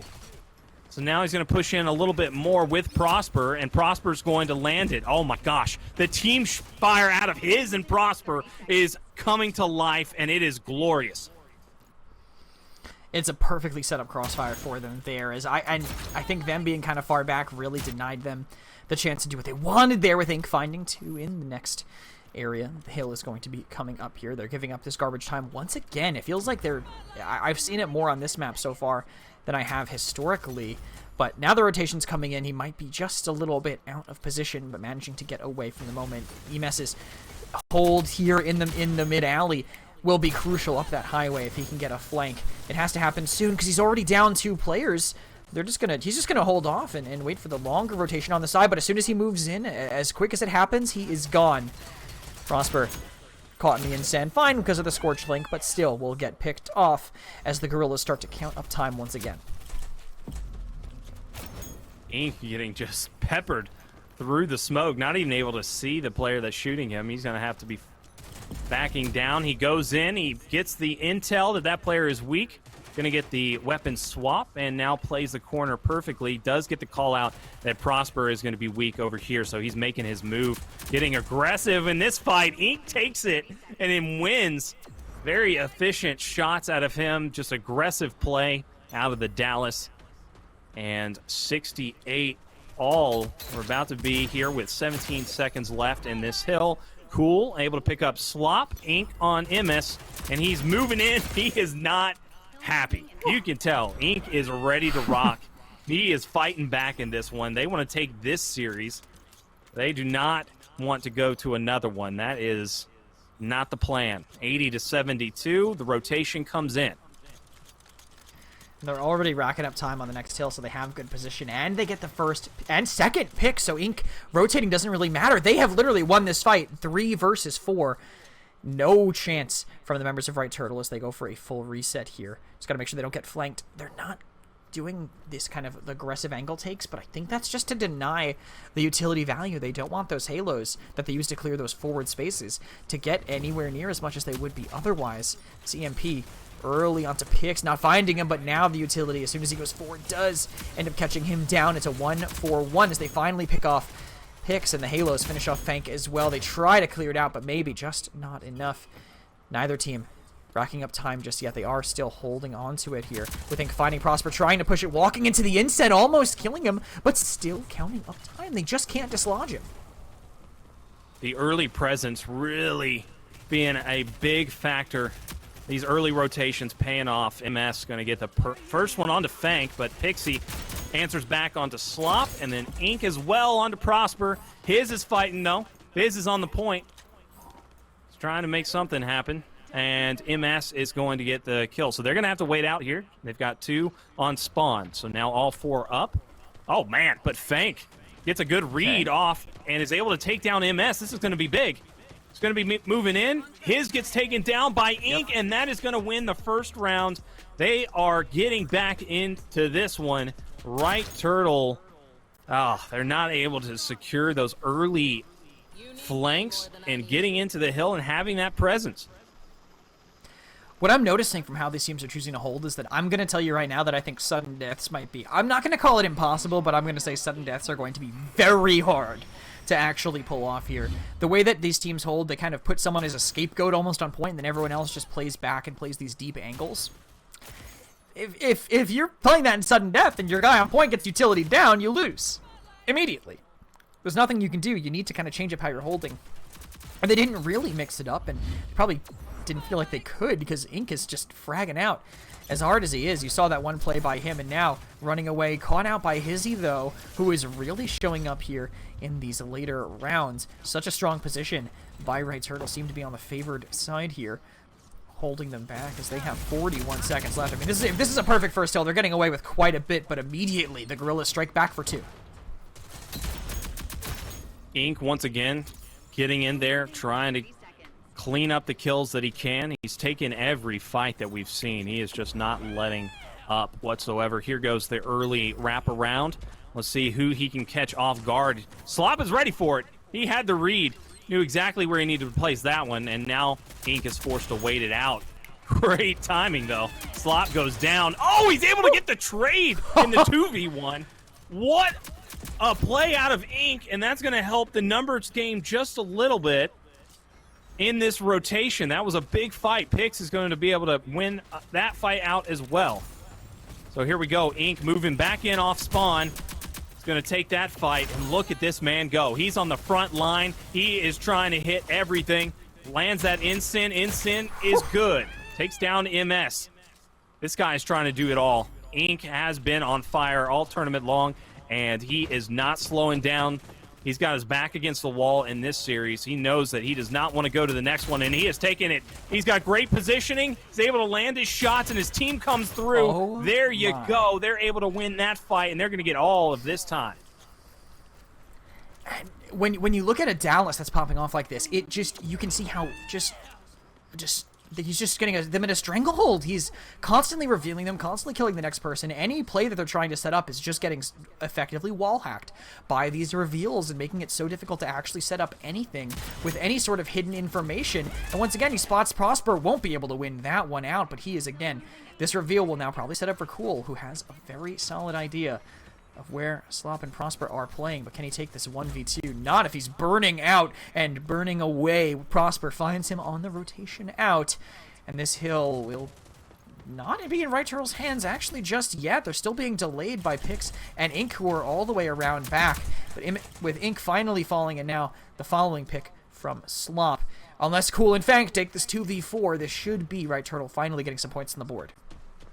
Yeah, Cool just trying to grab a little bit of intel that he can. Doesn't want to just get in there all willy-nilly. He's going to land the Nade Halo drone combo. But unfortunately, that corner is being played by MS. MS comes in and cleans them all up. And Ink takes down Cool. Elim there. Fank goes in, and I'd say that was a pretty good contest, though. I mean, that worked in their favor. Yeah. Gaming Gorillas, great win. I mean, they're in the lead, so as long as they can just continue to put on the pressure, they're feeling good about it. You know, they don't necessarily need to be... they don't want to be giving up trash time, but the longer they can test it, the more their lead matters as they now push it to almost 50 points. They will likely, because I don't think they're going to contest this garbage time, so they're going to be at about 113, excuse me, by the end of this. 55 points for them. I think they're going to give up Hill D potentially at the start for it, but one good fight. No, they still have it themselves, not touching it quite yet. No one on Right Turtle able to get in, and they lose EMS before anything happens as Hizzy just throws himself away. Ink with the intel. He's going to sniff these players out, get some good shots on the Slop. Oh, no, Prosper doesn't even get shots into Ink. As Ink pops out, he does get a good nade off of the stem. Going to get him right back into the action, and the time is a-ticking. We have only got 10 seconds before this map is over. And the comeback starts to happen. Oh, great team shots coming in, but they've got to make a play. 2 seconds left. Are they going to be able to get on? They're on. Prosper able to melt down Fank. 2 are on. Prosper gets the kill onto Cool. That's going to be 2. This could be a huge push here. This will be the hold. Can they come back? 80? 88? 88 seconds. Yeah, something along those lines. They're going to have to hold it the entire time, but they have so much time to set up. They literally have only just now passed the point of having a doubled score here, and now they have intel on his, who's been firebombed, who's been bounce naded, who has been picked off. That's a good response. They will likely get the res here just to keep the double flankers up. But now they might be rushing it up front. You can see Pix running in, going down to EMS. They weren't ready for the timing of the res. They probably needed to hold it off, and now they've lost 2. They need to stay back here, not take any fights, not go down once again. They don't know where the respawns are going to be coming from, and Cool over peaks. You cannot give up that pick right now. This is the final... Hill, the final moments, sudden death. They were down 88 seconds. Oh, and Ink goes down. He's the first pick. Hizzy showing up big when he needs to. He's on his rogue. Oh, but Cool comes in, and Cool just cleans it out. MS last one up, and that should be it. There we go. They clean everything, and they win. That map number 4 to tie this series up. The grand finals comes down to a game 5 to determine whether we see a win from Gorillas and crown them the new champions, or if we see another series and stay here for a long time. These Europeans are going to be playing until 5 in the morning. something. Oh, that's midnight for us. I don't know if that's even possible, but honestly, at this rate, it might actually end up happening. I honestly wouldn't be shocked if somehow, some way, it's the third best of 5. They've struck right back. We were going right back into it. They just want to keep playing. I want to keep watching some good Row Company. It's been great so far, and that was a lot closer than it had any right to be near the end, right? I mean, Gorillas were looking really strong at that, and there is no world that Right Turtle should have even made it close near the end at all, and yet they did.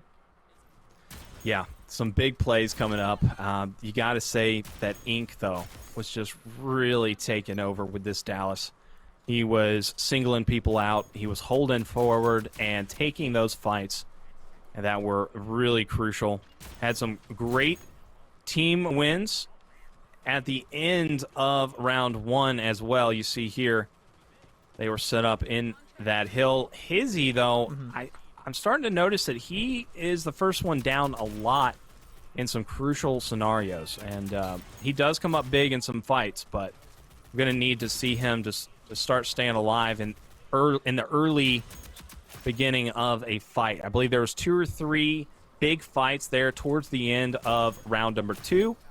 He did get a trade, but there was a res, so it was very unfortunate. Nobody was able to capitalize on his trade, and that created the numbers that were good enough to get that crucial time for Gaming Gorillas. But, that can easily be reeled back. He'd play a little safer, and, I'm sure his teammates will be saying it. But here we go. Cool, ending this one out. Great team fire from everybody. The spawns came in. Perfect location, able to get back into that fight and take that win. So here we go. Decided on Windward. We could possibly see a Gaming Gorillas champion in this 10K. It could be possible. We'll see how prepared they are for this map number 5. If they were thinking, maybe they were thinking they were just going to 3-0. Didn't even think about Windward coming in, but I'm sure they've been scrimming it. It's been in the game for long enough where every team has at least an idea of how they want to be taking it here. And I think it's a real test now for Right Turtle and how well Hizzy's been synergizing. I think Windward is a map that a lot of teams have fairly figured out. There's a lot of quick mid-round adaptations you can make, whether it's giving up. If you're holding over by ramp, you can give up a lot of space, play by trucks, play to kind of poke in the post plan. I think you have a lot of options that you need to decide in the moment. How well will they kind of synergize together to make that actually happen? That's the question. Hizzy was fragging out last round. I think him dying first was kind of just more of a symptom of how they were playing rather than not a cause necessarily, but a symptom of how they were playing, holding their Kestrel at an off angle. But he was still winning gunfights, and it's going to have to continue here, but he's also going to have to continue to move with the team as a unit. They're going to put him back on the Dallas. They're like, okay, we gave you your rogue for one game, but no more. You go back to your intel player. We'll keep you on that rogue because it's been working. The demo, let's say it like this. The Mac worked out in game number 2. Let's jump on in, though. These guys are ready. But game number 2, the Mac worked out. They really did a great job with Right Turtle. They made all the right plays with that light bomb. It came up clutch. So they banned the Mac. Gaming Gorillas were real smart with that. And now they're choosing the glitch for game number 5. Is that going to put the same type of wrench into Right Turtle's plan? I don't think so necessarily, but I don't know if they're really as concerned about that. I think the trenches from Right Turtle might be the bigger hit onto Gaming Gorillas. They've seemed to kind of lean on it, obviously, and having all those nades, all of that pressure. They can maybe supplement that by pulling out a runway. Having that runway refill kind of be that extra setup for the Dahlia, but obviously a little bit of a worse link in terms of having some of those bonus gadgets. Runway would be kind of interesting to see. Some of the long sightlines on this map, we could see snipers and ARs both being utilized, and obviously Slop has been lethal with it thus far. Will there be a match up for him on Gaming Gorillas? That's what I want to see. I want to see Pix maybe pull it out. Pix using that sniper, having those duels on Windward if the sightlines that the teams play on kind of allow for it. Yeah, definitely want to see Pix on a sniper. We haven't gotten to see too much of Pix really on the snipe so far today. I definitely want to see more of him on it. Like we said on Palace, when he was on Runway, he was avoiding Slop because he knew how well Slop had been playing, and they weren't really matching each other's angles. They weren't in the same sight lines. And they were giving each other respect, right? And there was no sniper fights. I want to see some sniper fights, man. Come on. We're in the game 5. Let's see it. Picks, get on it. Let's see those snipes. We're going to see the picks here in just a second. These boys are getting ready. They're probably taking their time, though, on what they want to pick, what their combination's going to be. You got to get this smart comp off in this game number 5. It determines everything. This could be your crowning moment. This could be it to be the new CMG Showdown champion. So you've got to be smart with your decisions. Everything counts in Rogue Company.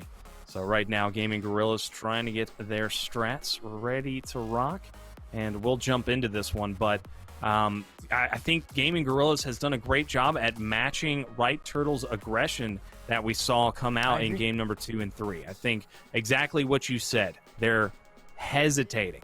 Stop hesitating.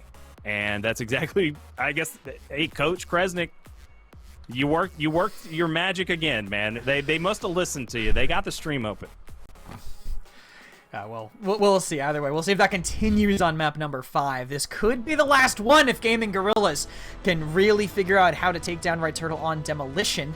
Done it once today, but Windward is a different beast. These teams have had so much time to learn and perfect Windward. This is going to be the ultimate test for Gaming Gorillas, and a great test of resilience here for Hizzy, who hasn't been in this situation, and the rest of Right Turtle to run through a full bracket reset if they end up the victor. And now that I'm looking at these rogue selections here, seeing Ronin being locked in makes me think that if they wanted to do something similar to what they did on Palace from Gaming Gorillas, and they wanted to pull out a Seeker after eliminating a glitch maybe, now they don't really have the chance to play that kind of reveal tricking where they just feel like they're better on a Seeker in this sort of situation. Now they're just going to have to play into a Dallas without necessarily a hard counter, and this Ronin could really play tricks on picks here. We've seen Ink and what he is capable of. We saw what he was doing last map too, and he was just coming to life. He was playing like a Chalk. He's on the Chalk this map, but he was playing like a Chalk last map. So I can only imagine what kind of damage he is about to just rain down on to this Right Turtle team. I can feel it. Gaming Gorillas are absolutely ready to take this championship. It has been an amazing road to this point. Ink has been unbelievable. I want to see this Chalk absolutely explode. I want him to be on fire and just go crazy. That is my prediction here because he has been so darn consistent. And Chalk, I think as a whole on this, historically on this map, I mean, I was going to say he's usually the bomb carrier. You see him pairing with the Dahlia to give her some extra down health and obviously the ability to roll when down. But historically, Right Turtle on this map, when they're the ones playing the Chalk, there's a running gag that I used to do with Blue when me and him were casting where Pulsa would get the bomb and then run in and die and leave the bomb in the open. We'll see if they repeat that on Gaming Gorillas. That's something that I've probably referenced a billion times. And the Chalk has the bomb ahead of, or at least parallel to the site now on the side, as they're just trying to clear out, get a chance to maybe plant it. But this Chalk wants to brawl. He doesn't necessarily want to be the one stuck planting and stuck waiting for his team to set up. Yeah, absolutely. Let him be the opener. Have him get in there and start something. Try to get some of these opening picks, maybe a trade. Hand it off. Give it to the Kestrel. This man is itching for some action. He's going to be just waiting out over on the flank, trying to get some sort of information. I don't think they have anything. They haven't given up any footsteps or anything, but finally they do. Gonna get some good shots in. Oh, gonna miss the shot. Oh, doesn't take any damage from it, though, so that's gonna be working out in his favor. His gets out of there. A good bank nade, but the Halo drones take down Ink. And here we go with the res, and he is going to be able to win that one because Pix is there to help him out. Great teamwork out of the Gorillas. The bomb is in the hands of the Dahlia. Going to be making its way towards a site, and we are going to see it put down. Finally, Fank, there we go. And they've got the setup. Yeah, I was gonna say if the time ran out, I don't know what I was gonna do. I would have been shocked. And they have great intel here. EMS just stood there, and then Fank wins a fight against Prosper. They have the number advantage. They know exactly where they're playing. Take 2v1s. We have a full team advantage on you. Might as well get away with it. And that is a very strong attacking round. Almost no cash, I think, picked up really from Right Turtle on the defense here. And the pressure is on. If they're playing this aggressive and catching him out, that is precisely how they need to be playing to dismantle them.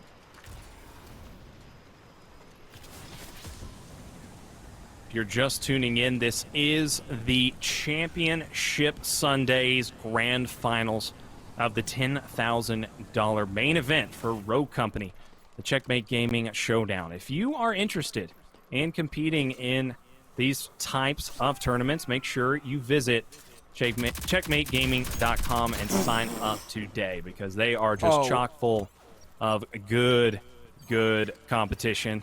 See what I did there? Yeah, I did, and I was actually going to make my own joke, but now I can't do 2 in a row, so I'm just going to have to give it up. Alex, how do you feel? I stole your pun. I'll do it all day. I don't feel bad. Please do. You have way better delivery than me. That's fine with me. And Slap is hoping he can deliver a win this round for his team now, but 1 versus 3, that's not going to be the easiest in the world. Picks in a great position kind of above him. Slap, I can't even tell exactly where he is, but he's clearly getting close enough to Pix to take some damage. 1 bar left and a flash, potentially going across the world to hit him, but not enough time, I think, to even make it to the bomb at this point. Yep, just going to play it down. Not going to give them any extra cash. Smart decision. And there you have it. That is 1 step closer to grabbing that crown. Gorilla's playing some perfect Roco at the moment. Right Turtle have got to make something happen. Where do you see an adjustment being made for Right Turtle on this half? I mean, I guess the adjustment is watch the zip. I mean, there's not much else to say about that last round. It was just kind of vibing on the site and got ran at by a Chuck with rage buff, and got fully tracked. There's just no way that you can let that happen again. Hopefully someone else maybe will play with Hizzy, but that means they're pulling someone away from A, from that very passive long distance hold, and it wouldn't be the right even play considering the bomb is going towards A over here. Ink crossing over, potentially going to take Cannon's EMS fairly close by. Prosper just rotating back and forth, and they've managed to split it to a 2-2 with Hizzy in a totally different position. See how they take this. It's actually, look at this Right Turtle play. They're so forward. Slop and Hizzy are going all the way around the right side of the map, but it seems like the Gorillas are marking it. It seems like they have an idea, and Slop very marked. In fact, he's dead. He's been taken out. Now they're going to rotate, but they will lose 1 player in the process. That could create an opening, though. That'll allow this bomb to get rotated around and to Chalk to do his thing. Ink has so far proven that he runs this map. He's been doing a great job at just baiting out the sites and making sure to push up here with the objective. Pix is right there on the corner. See if they can double out Hizzy by himself. It's going to get some help, though. His help going to be coming in soon enough. Chalk almost goes down. He comes up. Stun. The flash goes out, and it's good. That helps saves Chalk's life. Ink would have gone down immediately had that flash not connected. There was a big team shot being teed up there, but we're seeing the good rotation come in. 3-on-3. Bomb goes down. Bank, he goes down. It's a 2-on-3 scenario. Ink trying to get into the mix. He's going to try to put down some shots. He does take some damage. That's going to be a kill out of Prosper. And here we go. Ink trying to be that guy. We've got the 3v2 still. He's taking so much damage, and he finally goes down to MS. Get him out, and Right Turtle are going to win it. What a finesse. That was such a long fight with the cross-map rotation with the bomb and then the crossover. And there was still a fight being had, and it was just the outplay from Right Turtle. They were able to have a little extra stamina in that whole situation to win it out. So that is that championship endurance that we're seeing out of our defending champs. And, you know, I saw how Slop was picked off on their play, even though, just a reminder that Right Turtle basically won that 3v4. They got a pick after their first pick, but they did win after giving up first blood. How did Cool die is my question. We saw how Slop died. He was going for a flank, got caught out, overextended, got picked off. But Cool died leaving A. That means he was at least in a sight line that he was running away from. I feel like just maybe a little bit of carelessness. They're feeling a little bit too good about their play as now they're just speeding up front here. You can see on A side, they were smoking off angles early. Slop trying to take space. This is an aggressive defense now coming in from Right Turtle as they trade a 1-for-1 here. Rage popped. He is in. He has the bomb, so hopefully he doesn't lose this gunfight, and he will not. He'll barely stay alive here, going for that Semtex. Doesn't make it all the way. Knocks Slop a little bit lower. Will maybe be able to finish this off. There's no way he doesn't at this point. Slop even knows it, and it's down to a 3 versus 2. Then EMS flips around with a punch to the chin of Cool. 2-on-2 now, bomb not planted, so advantage to Right Turtle, honestly. They have the positioning over them here. They are surrounded. Yeah, Ink's like, don't you die. Do not die, Pix. Don't over-peak. Don't commit to that fight. Wait until we know where both players are, and then we'll put this bomb down. Ink still trying to find it out. He's got plenty of time. We've got the wraparound, though. There's going to be a play being made. His and MS coming down mid. And they've got plenty of time to put this bomb down, and they do. That is such a big play out of him. He did not care whatsoever. He was in a perfect location to get taken down, but he was able to do it anyways, and then he baits out MS. MS takes the bait, and he goes down, and now it's the 1v1. Ensign going to get the elimination, and Hizzy's that guy. He shows up. He's back on the Dallas. We're on the game 5. This is the tournament life on the line, and we are tied up here in the championship match. Hizzy, that substitute player for Right Turtle comes up and is the hero. Oh, man. You just can't write stories that good.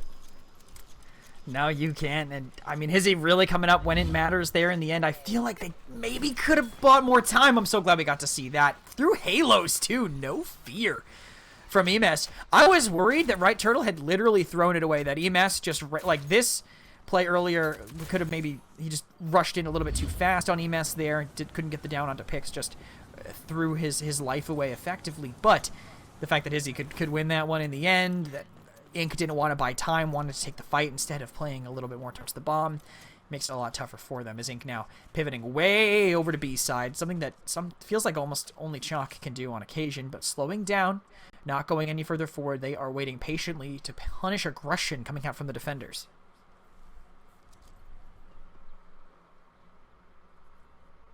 Very slow play being had now that we're coming down to the wire here. All tied up. Prosper looking for Ink. That's been his route primarily this game. He's been making that way, making some long flanks, getting the rotations out. And here he's going to come back. MS is going to be ready for him. Watching this rope. Cool is going in. He's going there. I don't think he saw Ink, so he's still watching the corner. He's pretty smart about that. MS just making sure nobody can come this way, and Ink sees him. Oh, never mind. He didn't. Did not know that player was there. That is going to be bad.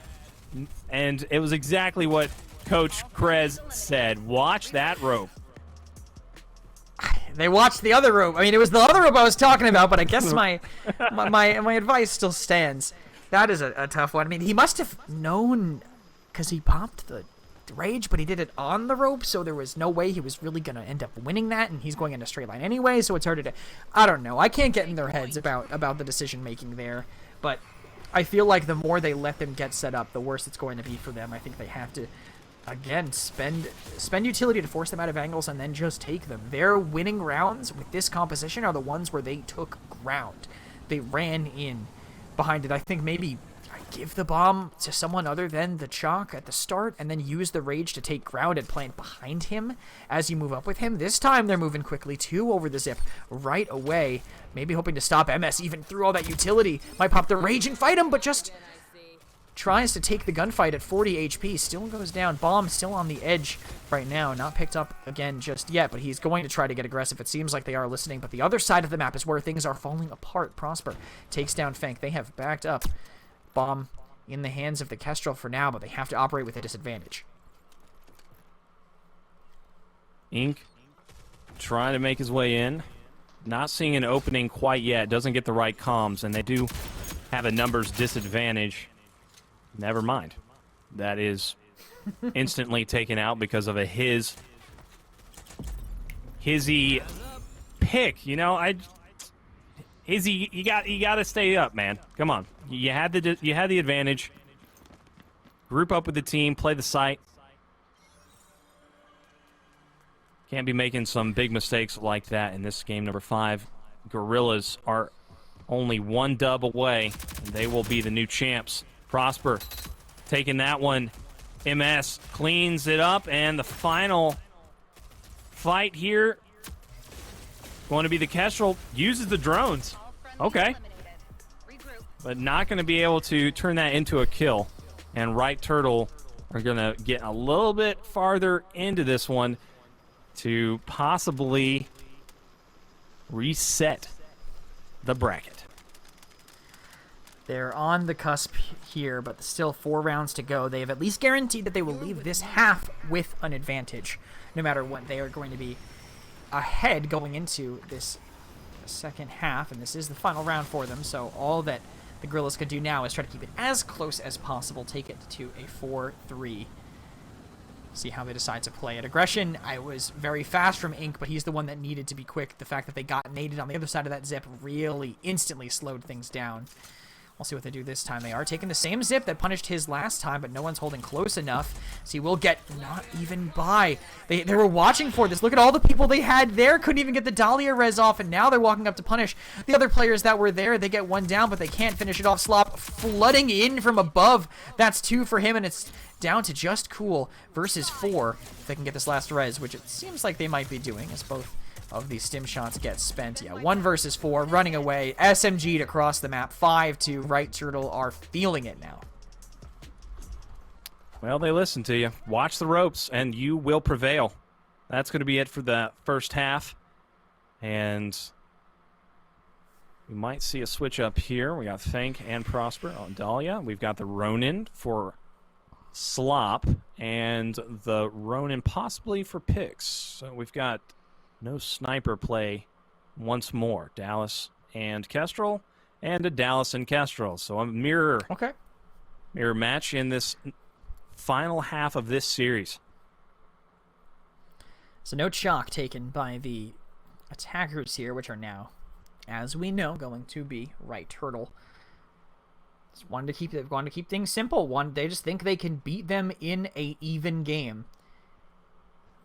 Drafts weren't the same. Pickups, compositions were not the same in the previous one. Maybe they think that they can just still win even with things completely evened out. I think that will depend a lot on the defensive play from Gaming Gorillas. The way that they were playing it, it might lean a little bit more towards their style. Kind of, if they do choose to play their kind of more defensive way of kind of punishing angles and trying to trade for each other. But some of the trading feels like has kind of disappeared as we've gone a little bit further in. What was clinical on Palace has looked a little sloppy on Windward.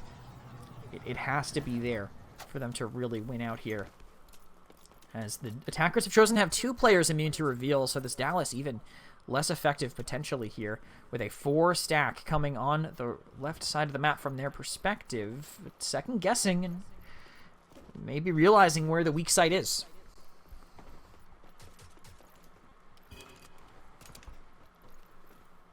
Cool getting revealed. He's going to back up, wait a little bit. Getting a little spooked. We're getting down to the wire here. Only 3 more rounds for Right Turtle to be able to take this and go to another series. So Gaming Gorilla is really feeling this heat right now. They're 3 strong on this corner. Ink, Cool. Got Pix to the left. And they are getting ready to make a play for the retake. Cool going down mid, watching the long flank. No one's going to be there, and he doesn't opt to take it. He's just going to play mid and wait for his team to get into position.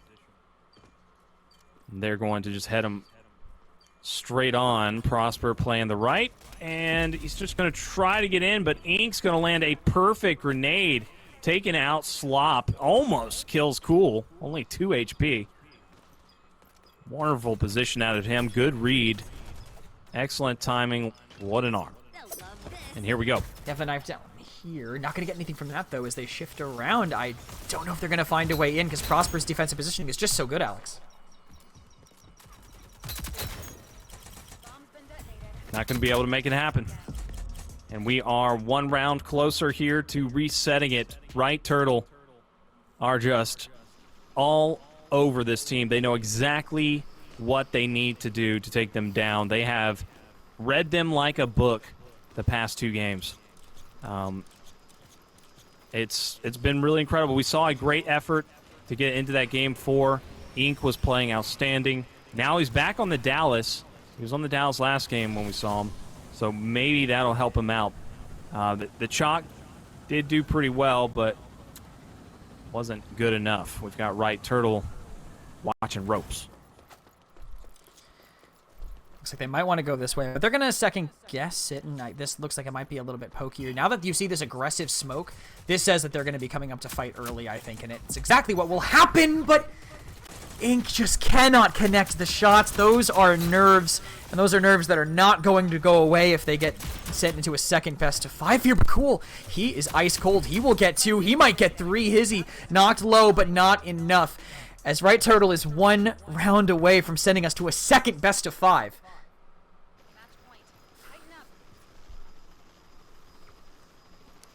I mean, it does not look like there is an answer on the side of Gaming Gorillas. They do not know what to do. Kresnik, is it possible? Can they come back from this deficit, a 2-7? Not if Ink's missing shots like that. I think that's the way to put it. And again, that will not change in a second set, so they really need to figure something out here. Just, the nerves are too much. Right Turtle have just been here before, and that seems to be playing to their advantage. We'll see if that continues here. No smoke, so no, we would assume not as much of an aggressive position here as they run down mid towards B side. They are clearing this out. They are moving together. They have smoked all of their angles, and they are moving into a Pix defended exclusively site over by B, and he will give it up right away. This looks like already playing in a post-plant situation. MS going to watch the flank. Don't want to get the long flank off at all. MS has shut that down with his positioning here. Ink going down mid with Pix and Fank. They're going to go 3 in quickly. All 4 are there. So it's going to be a 3v4 temporarily. Unless the comms come out and MS can get back into the fight. Doesn't look like he's going to be in there anytime soon. So this is a good opportunity for Gaming Gorillas to get back into this one. But they win the 3v4. So 2 players right now, left. That's going to be it. Right Turtle take it, and we are going to a second best of 5 here in the championship match of the CMG Showdown. Oh my word. What an incredible play from Right Turtle. They just switched it on, and that was it. I mean, there was nothing. There was absolutely nothing for Gorillas to do. Every single play was read like a book. It was just easy peasy for Right Turtle to take it on. Everything that they threw at him, it was just, I don't know. Right Turtle's on another level, right? It's just like, it's so late there. Aren't they sleepy? They always play to this time. It was just that the trades resources were being given. We'll see in these replays, I'm sure, from that previous map, that all the resources that they were trying to put into some of these fights, the trades were just better for Right Turtle every time. I think the final round was one of the best showcases of that, where they had Slop in a corner, and they run in to kill Slop, and it ends up being a 1-for-1 trade. Then they send someone else in to kill Slop, and it ends up being a 2-for-1 trade. They have 2 players down, but the second person that went in to kill Slop was the Dahlia. So they now don't have this res to pick up their other player, and now this war of attrition just quickly swings in Right Turtle's favor. All of the resources that they had are just going to be better because they have a number advantage. It's as simple as that, and I think on a defending side, when you have no chance to get kind of extra credit because you have to make it to defuse that bomb, it's just an unwinnable round at that point, and that was happening throughout the entire map, really. All these trades were not going their way. And again, rage before the zip line, maybe. You can shoot the entire time instead of being caught in the animation. Just questionable decisions by them that show that it was in Game 5. Yeah, he could have waited there before taking the rope. Maybe got into some distractions from his teammates pushing in. Just played it a little extra safe instead of gambling that there was no one watching the rope. But yeah, there's just a lot of moments like that where Right Turtle are on their game, and they are coming out strong right now. I mean, we saw the factory was a sublime game from Gaming Gorillas. They were able to really dominate in both halves, or both rounds, and it was just tremendous. But there was just nothing they could do on Windward. And hopefully they get a better roll of the dice, see if they get better maps here in the next best of 5. But that was just outstanding play from Right Turtle to be able to secure that one. We saw some big plays out of Hizzy. That one of those last replays, he was able to take 2 down, including a 1v1, and winning those 1v1s. Yep. That really just makes all the difference. And he was able to be the hero today that we needed, that Right Turtle needed. And yeah, we are going to go to a quick break and let these players breathe a little bit, let y'all grab some snacks or whatever, because we've got a lot more Rogue Company action coming up next. Don't go anywhere.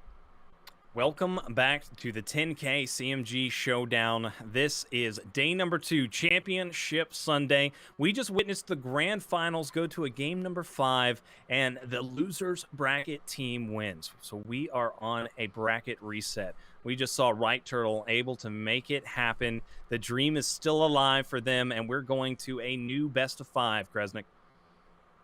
Yeah, the full reset, Right Turtle, they got to be feeling pretty good about this, and I'm sure Gaming Gorillas are devastated because they've lost all their progress.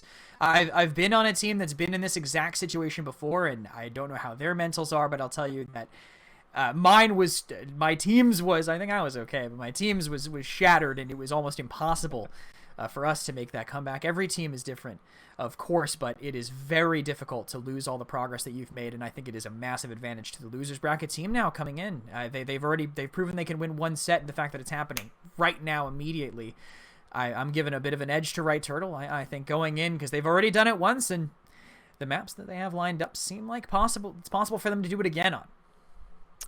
Yep, let's go into the layout and see what we've got coming up and get these bans and picks underway. These teams have done a good job at playing the match game and trying to get these strategies locked in against each other. It has been quite a ride. They've pretty much understood exactly what to expect from each other now. Favelas game 1. What can we expect? Favelas, demolition. I know this is a map that some people have really said is leaning defense. I know Trench is probably going to be banned almost certainly here. Very effective. Those APSs that you can stack up, obviously good. You used to see Anvil on here as well. I definitely expect to see those gone.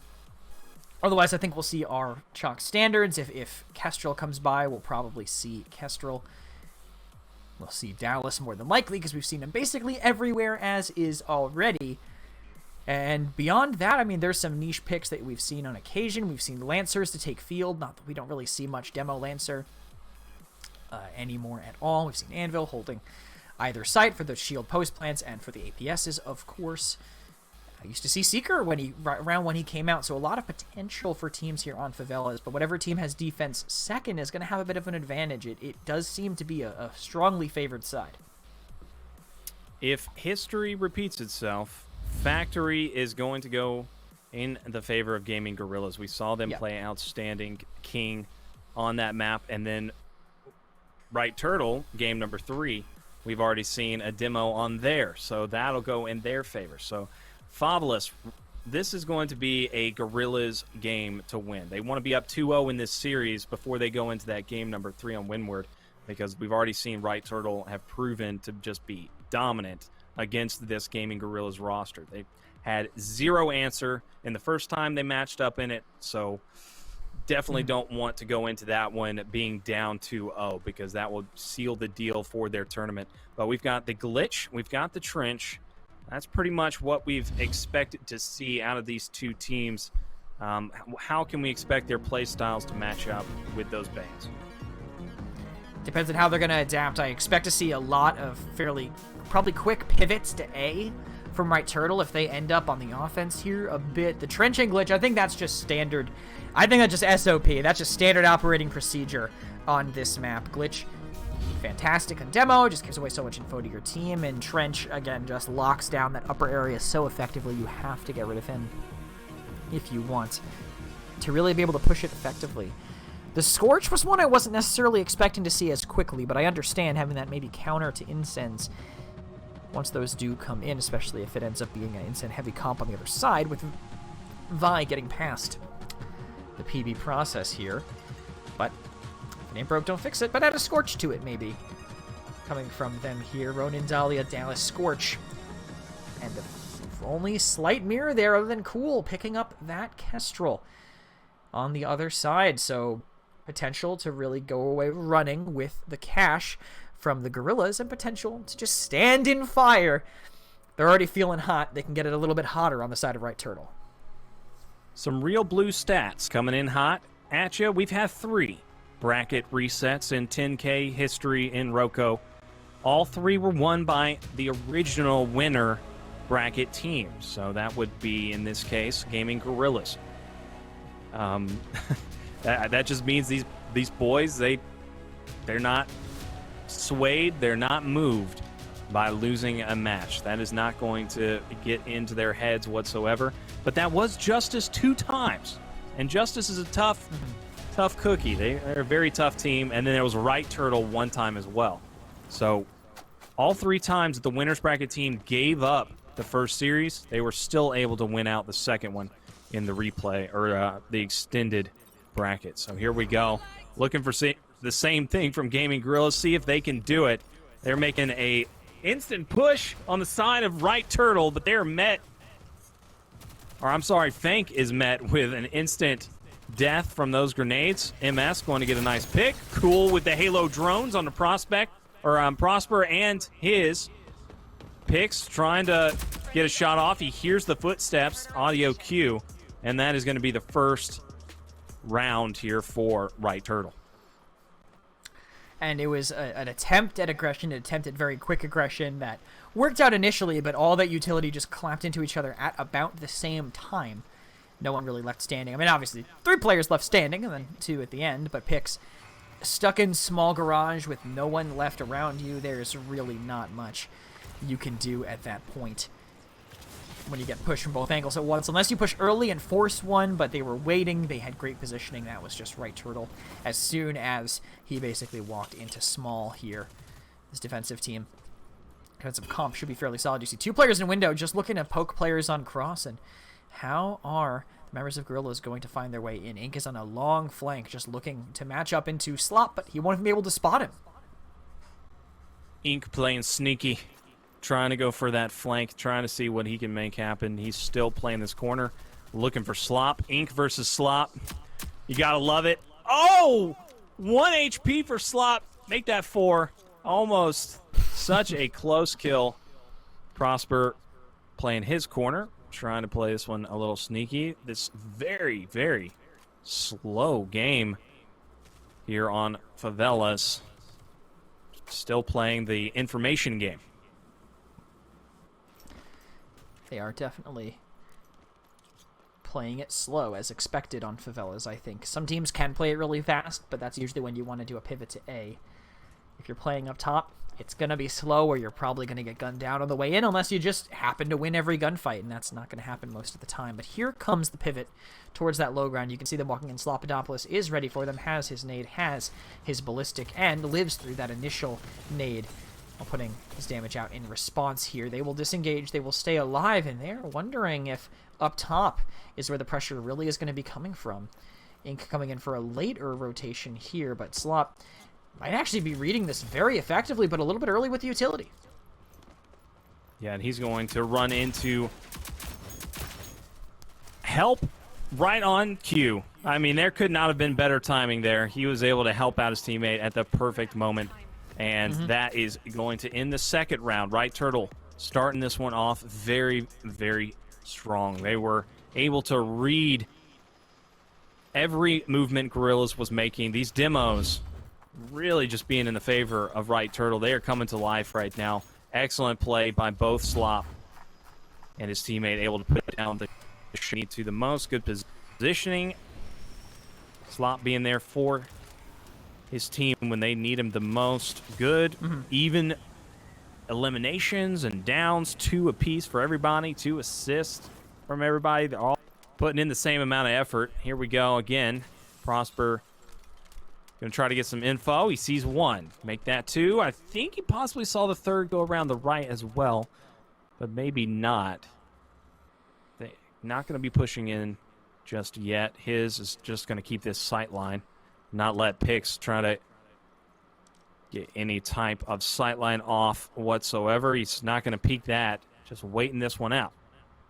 Now Prosper still playing the same angles. This is his corner. We're going to just watch him back up if he needs to and get that help from Slop like we saw last round. You can see again, it's slow once again. Even though it didn't work for them previously, they feel like this is the way they have to do it into their composition. Give time for Ink to work, for Ink to rotate, but Ink is just even further back than them, I think, just hoping to eventually crouch walk into Slop. But Slop is so far away, they only have 40 seconds left now. If they want to make a move, it'll have to be relatively soon as they start breaking through. They do manage to make it in, but they do lose the first pick. EMS does get traded out right away, but overpeaks in the end, trying to get that secondary trade. But Hizzy is exactly where he needs to be. Downs traded back in kind. It's only the Dahlia still standing, trying to go for a res. Are the members of Right Turtle, I believe, and Fank does actually manage to get 1 down there, but he's 1 versus 3 now, and potentially 4, caught with some utility, caught getting pushed from both different angles. They're going to sync that up exactly the way that they needed, and I think this is about as expected. Favelas defense, when they play slowly, when you have time to work, when their flank is doing effectively nothing, you are going to be on the better end.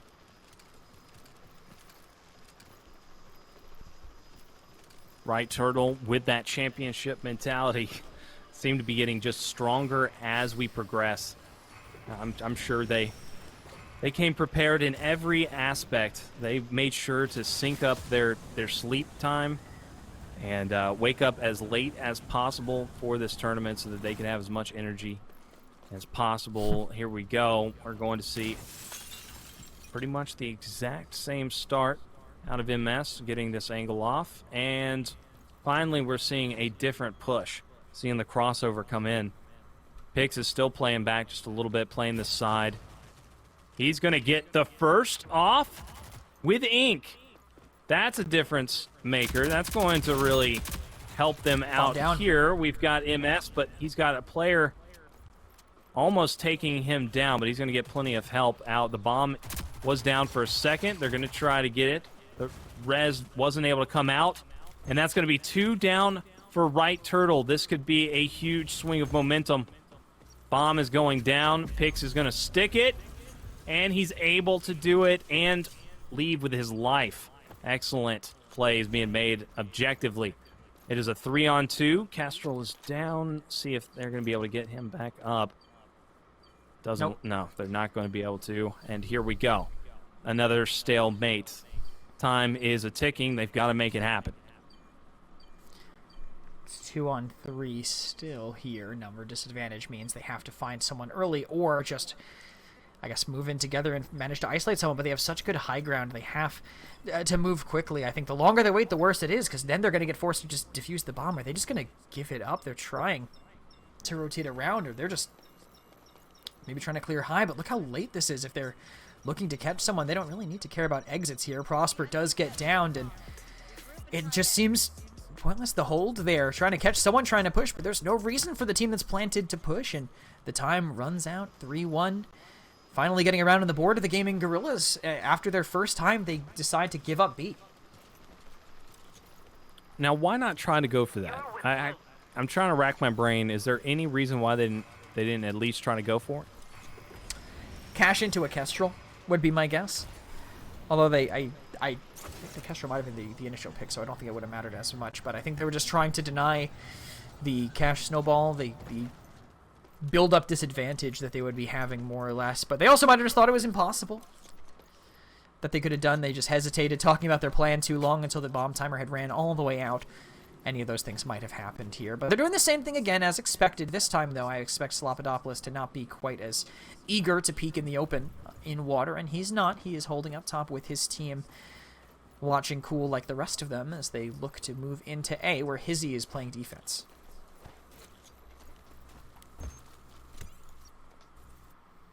And the switch up starting to work out in their favor. They're getting the reads off on Right Turtle's defense, knowing exactly how to approach it.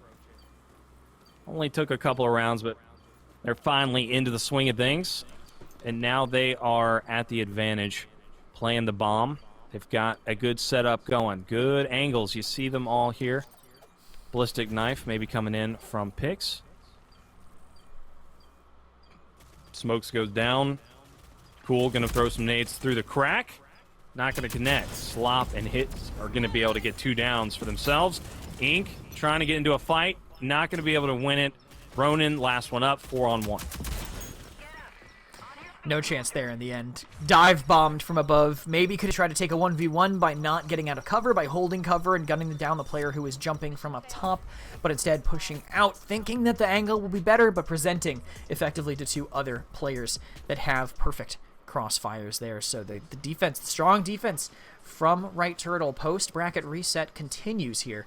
Clearly not too concerned about how late things are going for them, considering what time is it right now? It's about hitting 2 a.m. for them. They're comfortable with this, though. This is the time that they thrive, historically. They're young gamers, man. That young gamers can go all the way through the night, no problem. No problem. They don't got responsibilities. They're good to go. This is when they like to perform, and they know that the world is watching. They're doing an amazing job at holding down this Gaming Gorillas team. This team looked so good throughout the 10K. And they went down to them in the winners bracket finals. They went down into the losers, and now they're getting some redemption by winning that first series. Playing 3 series in this 10K against the Gaming Gorillas. Right Turtle is ready to end this one. Here on game number 1, they are doing just that. Doing a great job. Cool. Going to try to get out of dodge. Not going to be able to escape. Slop's like, where you going? Get back here. Right Turtle taking down everybody. Prosper onto Pix. Ink looking through the smoke. Trying to get through the ensign. Takes a little bit of damage. He's like, wait a minute. I got a stem. Now he's getting shot in the back. The double team comes in, and Right Turtle answer right back. So smart the way that they play this Favelas defense, I think. The way that they are just reading how many players are in each area, just judging, I think, honestly, a lot of it on the Dallas snap a lot of the time and what they're figuring out with it. Because only the Ronin, well, the Dolly is immune too, but seeing what they see, they're kind of making educated guesses. They're making sure they don't push alone into what could be more players than they see and getting very forward with it. Denying that angle by Slopodopoulos was brutal and there was no way to see it coming, courtesy of that initial play that they had done. They can't obviously snap to see that Ronin, but they're back up top and they've already lost cool to a nade. They actually have a great cross angle too. That's 2 down. This is just going to be, this is a int now for sure coming in from them. They're just going to run it down. There goes the bomb as well. Absolutely dominated from start to finish here. Still 1 player left, but again, walked into the fire, knew it was over, burnt himself, and that's the kind of mental defeat I'm talking about that comes after a bracket reset like this. I fell into a burning ring of fire. And that's exactly what it feels like to be put in this situation. They are a burning. And it's tough to stop this heated team. Like you said, right, Turtle? They're in their element. They are the veteran champions. They are the defenders of the crown, and they're not giving it up easily.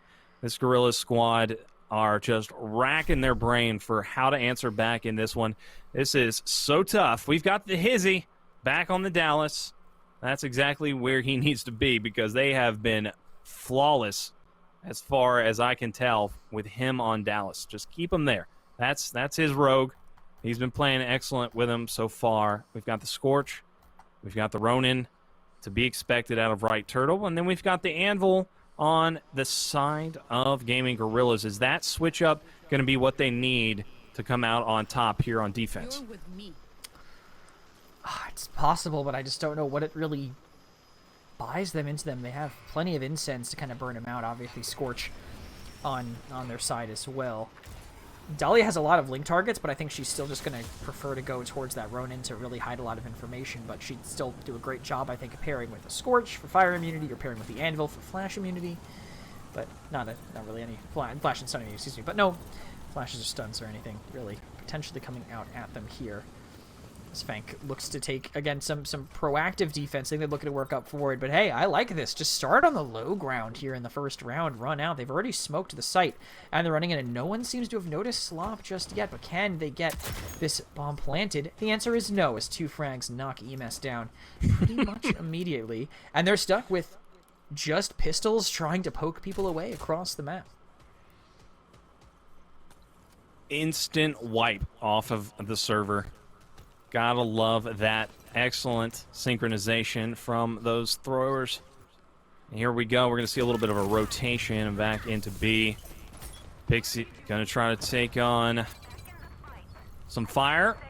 Going to team up with Ink here. Slop does go down, and that evens things up. Never mind. That's a 4-on-2. Okay. What am I saying? We've got Guerrillas coming in hot here. Really starting to feel the heat, and they're doing much better. This Anvil pick coming up big. Just going to be like, no, I can't touch this. His is going to run away, but they've got to come back. The bomb is down, so maybe they're just going to give them this one, not try to let the cash flow go in their favor. I think that pretty much has to be the play at this point. I think they just got to run. They recognize it. They don't have the bombs, so they're trying to keep cash out of their hands because they're not going to have much either. They haven't really done much of anything this round. They started a plant that they couldn't finish. His completely caught out. Prosper at this point just jumps, I think, or maybe the time right now. No, he's still holding there. Might actually try to get some more here, but presenting is a bit of a threat. You don't know where people are going to be coming from, especially that late in the round with that post-round sound playing. It's harder to hear footsteps at that point, but they still have to give it up. A strong defensive round from them, kind of off the back of those synced nades won them the round from the beginning. Shout out to Fank. Fank is also an EU player. Got that ping advantage when firing on these boys. And we got to remember as well that these guys have been playing all day. So regardless of where you're from, you still got a lot of hours that you've been putting on the sticks, and it's going to wear down on you. But both these teams still got some in them. Guerrillas are able to take their second round to start getting back into this one and tie it up. Doing a good job at that with this Anvil pick for Ink. See how he is going to utilize it to come out on top here before he put it right in front of this door. Looking to put some barbed wire down. The ballistic knife out of Slop. That's going to open up the push. MS lands a grenade to finish him off, and there you have it. A quick sweep through the site to put them one round away from winning map number 1. Am I crazy? Did they destroy the APS, or was there just no APS put down? Was he just too focused on getting that C4 on top of the door that they didn't even have an APS down? Because that knife probably would have been eaten up, right? Like, they would have had some way to deny it, but nope, just focusing on doing damage. Didn't have the cash, I guess, to get both that early, and it hurt. It hurt them. It's why they were able to just completely overwhelm them that round. Yeah, got to put those trophies down, and got to do it soon. Otherwise, those kind of picks result and lead into easy rounds won. They could have had that one, but that was very unfortunate timing. I mean, it was just a great read out of Slop. So shout out to him. They're going to be playing 2 strong on this corner, so 3 on the site. Make that 4. MS coming in. Slop as well. They're getting so aggressive. There's 3 on that quarter. Yeah, you don't want to peek that, but they don't know that necessarily right now. They don't have perfect eyes on their locations. It's basically the whole team just all right next to each other in these little buildings, daring the other to make a move. We're trying to find some angle for their utility to force them out here. Looks like they might be disengaging here. There goes the knife again. That's not actually destroys the APS here. As fires up close, can they beat the gunfight with MS? Yes, because of the help here. As Slop floods in on the side. That's everybody down. I think there's just the 2 left, and they get finally finished off there. That was a dominant round. They lose 1 on the initial trade, but literally run in time together, play the number advantage. That's how you do it. That's how you play without fear, and it has put Right Turtle already up 1-0 in the second best of 5 for the grand finals. Could we see the first losers bracket team win a 10K? That is the question here. We have not seen it just yet. This could be the very first time if Right Turtle are able to secure this. We've already seen the Game 3, the Windward demo, be so in their favor. So to me, that's already a 2-1 at least, right? Like if we see Gaming Gorillas win this map number 2, then it's a 2-1. So they have got to win this. They absolutely, Gorillas have got to take this game number 2 if they've got any chance, because they really didn't look good at all in Windward. So this is really a big deal going into this game number 2. We're seeing the highlights here from game number 1 of the reset series here in the 10K Checkmate Gaming Showdown Championship. It has been one heck of a day, Krez. Look at these plays. Look at that placement. We're seeing the second observer replays coming in. I'm liking what I'm seeing out of that. Cool. Able to land a great shot. Just the battles that we're seeing. The individual shots back and forth between these squads. Right Turtle just seems to be way more on fire. They are just hitting everything.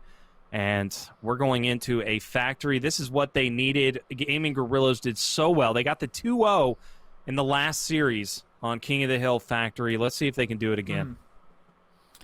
It's possible, but again, I feel like the mental game is going to be very tough for them.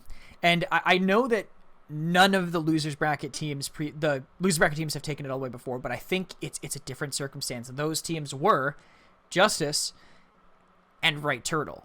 This is now a new team that has just been beaten in what are the grand finals. And pulling from my own experience, I was on a team that was not expecting to make it to those finals. We made it into the tournament that I was playing in a previous game. We made it there, and then suddenly the team that was all talent took us down. Like, all these big names took us down in that first best of 3, and that really did not put us in a good place for the second one. I think it's going to be a similar situation. It's Right Turtle. They've been winning. They just won, and it's a much harder place for the Gorillas to come out of here. And they're banning that Kestrel. Even though they were able to beat it on Factory previously, they don't want to deal with that padded step stalker flanks that'll be coming in. And I think Right Turtle safely, it's Factory. You get rid of Vi. She is very impactful here on the places that you normally want to be holding. Yeah, some safe bans. Nothing too fancy. They just got to get it done. Gaming Gorillas have got to realize that they've got to outplay this team. There is really nothing more to it. They're starting to miss shots. They're not winning their battles. They're not getting the right amount of team shot in. They're kind of letting off the gas a little bit. We saw them in the last series start to come back, and it was this game type. So maybe they can find that exact same mental, get that confidence, get that morale back up from the same type of aggression and the winning the game, the gunfights that we saw in the last one. That's really what's going to come down to. And yeah, you could say that there's that mental game, but I've seen these guys put in some great effort. I'm sure that they're going to do just fine. To me, I can't possibly see a 3-0 Gorillas going down, but hey, it is Right Turtle. It's one of the best rosters to ever play the game. We're going to have to see. We're back at Factory King. Gorillas won it the first time. but Right Turtle are absolutely killing it. They're firing on all cylinders. They're ready to take home a two-peat. They want to win the back-to-back 10Ks. They want to come away with it. They want to be the first team to do it since, other than Justice, of course. And they are poised to do it at the moment. They've also not banned the Mac this time from them. I wouldn't be shocked to see them repeat it themselves, though. I think the Mac Dahlia won them the first one, but it seems like they don't want to go that direction. It was Slop on the Mac last time. Now he's going to be playing the Dallas instead, and it's about what he's going to pick up, and they've just flipped things around. Maybe Slop just locked it in and went, oops, I forgot Hizzy's here. All right, can you play Mac? Yeah, so we're not used to seeing that, but maybe Slop has really been feeling the Dallas. We did see him on it a couple of times, so that could be the case here. It does seem like this was the map that we saw the Kestrel in the hands of Hizzy, and that is his 91% pick Rogue. So I don't know. He's been really good on that Dallas. I don't know if this is the time to be switching up, because they need to win this map if they want a dominant 3-0 sweep. You know, you want to close it out as soon as possible, not give Gorillas any time to get back into this one. This is the bracket reset. Been playing all day in this CMG Showdown, the 10K Rogue Company event. And if you guys are just tuning in, we just had a huge announcement. Make sure to go down to showdowninvitational.com and check out the details. We've got a big LAN that's going to happen here in Atlanta, Georgia. It's going to be massive. There's going to be 4 teams invited. It's going to be big. A lot of hype coming around that. If you're also interested in getting into these tournaments, make sure you go to Checkmate Gaming and sign up tonight. Good picks coming in. Yeah. Slop and his are able to take down picks, and we are seeing another one from Prosper. So the Right Turtle train is a-going. It is chugging along, Kresnik. And I think they have the preferred side here, so I think they are feeling pretty confident about this. But also, they're just pulling people into these crossfires here. They're getting a perfect hill in Hill A here as they shift towards the other side. They know there's going to be someone slowing them down, but Ink just feeds, running right over, trying to get a trade, trying to move with his teammate. Pix does manage to get the kill onto Emes, as that actually does keep this locked down for them. They should be getting their first points here as this begins ticking away, with Pix now shifting in. How will they retake it here? Ink will win the duel against Prosper, and see that someone else is close by. Instant forces him back as well, but they just cannot follow up right now. Yep, playing a little slow. Get ready for the peak. Takes the fight. And a big win out of the side of Gorillas.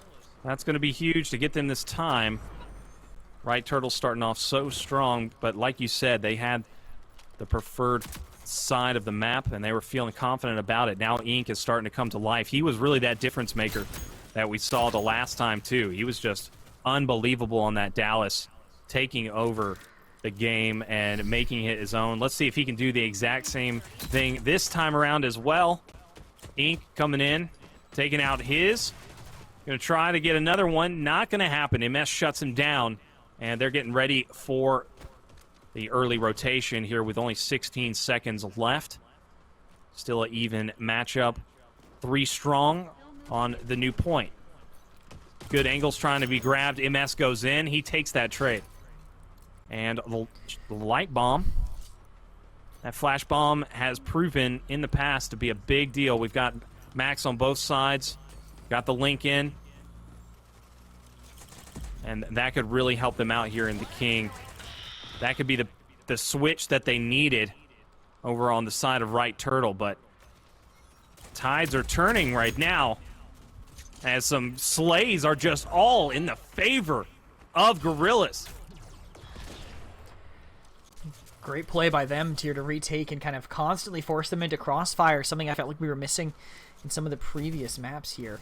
Slop on a long flank, though. They see him coming. They know he's going to have to take a potentially unfair fight here, and it's how they move in here that will decide quite a bit. With the Sandstorm raging, Prosper hoping to make some players on Gorilla's rage as well if he takes a good enough angle here. Hizzy now moving in on the side, but they've already lost Lapidopoulos. That is a gun they wanted in their hands. Prosper quick, but traded out is Hizzy immediately. This Dahlia res will give them a chance here, but at this point it's just garbage time. They don't really want to be hard pushing for this. They're going to get 10 seconds as they get rid of Fenk here, but they're already 50 down. It's going to be basically exactly a 50 deficit, and Cool already has hold on Hill D. Well, we saw their comeback almost happen before. It was an 80-second comeback, 88-second, that they needed the last time. We saw them in round 2 on the same map, but they weren't able to make it happen. This is going to be a tough one. We're seeing some good slays, though. Prosper jumping in. He's going to play this corner. Watch this one. He's going to double team, though. There we go. On to Pix, and he gets out with 11 HP. Good play by His. He's going to get that flash bomb down, and that is really going to be a big help with this 35 seconds left in this hill, and it's going to go down to a sudden death. They've got a good setup here. Prosper playing his life very well, watching this corner, sees that there's only one, takes that fight. He's looking for the next. No one's going to be there. He's not going to go all the way out, though. He's just going to keep being a nuisance, being a block for Pix. Meanwhile, MS taking down Fank. The headshots by Prosper. Slop going to be able to get the kill onto Cool, and we are getting into a sudden death. Prosper playing this one so well. He sees that there might be 2 coming. I'm not sure if he saw the other one. Slop. He's not going to win that fight against Ink. That's going to be massive. Ink comes in. There's some... Oh, the Simtex comes in and takes down Cool. And Right Turtle are able to take that one all the way. What a comeback. They almost made it happen the last time. They are able to make it this time. Oh my gosh. And that's even after a kind of beefed gunfight against Ink, where Ink ends up on the better end on the right side, but that Semtex taking down Slop, who had lost that gunfight, just ends up being so beneficial. You kill his own teammate, but he takes someone else down with it. And then the players that are there just flood in. They don't give up the objective this time, which we've seen a couple times already today. And they manage to flip it around to their side. So massive comeback. Again, shocking to see on Factory, where I feel like it's kind of easy to flip these hills. But now Right Turtle, not on the preferred side for this first hill. They're going to have to really kind of fight and storm the beaches if they want to get this flip here. Early use of all those APSs to deny some utility, and they find the first pick.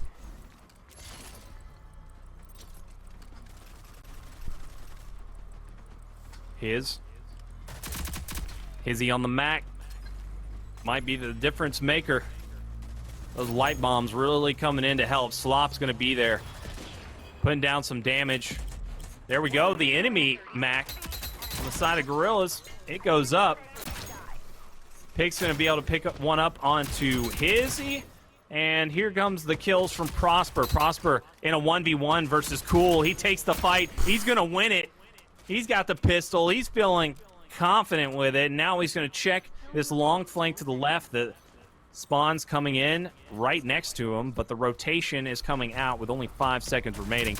And here we go. They're going to move in. MS going to win one, Slop another. And they are looking so good in a map that was pretty one-sided the last time. Oh my gosh, the shots from MS. He's going to get the cleanup, but there's another there. He does get some good damage down. Looking for the cleanups from Prosper. He's going to get one, but Ink is there. And here we go, making the move back to the point. Slop is able to get the snap off and gets one down. Great team shot out of him. Now he's going to continue watching these angles. Look for the jump over the wall. The instant is there to keep him away. Both players putting one down. Pix trying to get onto the van, and he's going to get taken down. So incredible control from Right Turtle. They're still keeping it racking up here with only 20 seconds left. Even if it gets contested, they still have a 40-point advantage at this point. They just don't know where Cool is necessarily, who's probably putting down that light bomb as we speak. But Ink on the other side of the map with a great pick onto EMS. That was going to be, I think, their rotation onto the next hill. It has now been denied. This light bomb lets them get a couple of kills, but they're trading resources, they're trading lives for this little bit of garbage time, which no one's even getting. It's still being surrendered. Everyone is rotating towards the C hill, and it will be the Gorillas that have it first and foremost here, but no idea of the angle. EMS with a deep line of sight up top, and another one falling. That's Ink as well. That gives them the snowball with the Dallas. That gives them a target to all shoot together, but only his moves. His is the first one to win it. Overheat forces the Dallas back, and now the rest of them flood in to try to get the flip here. Cool. So low. They hear the flank, though. Fenk not as quiet as he probably wants to be, and it is just a bloodbath on this objective as EMS does finally fall, and it will flip back in favor of the Gaming Gorillas. Off of the power of that one flank, they got lucky. Their spawns were fairly close by, and they were able to take that fight on the back of that.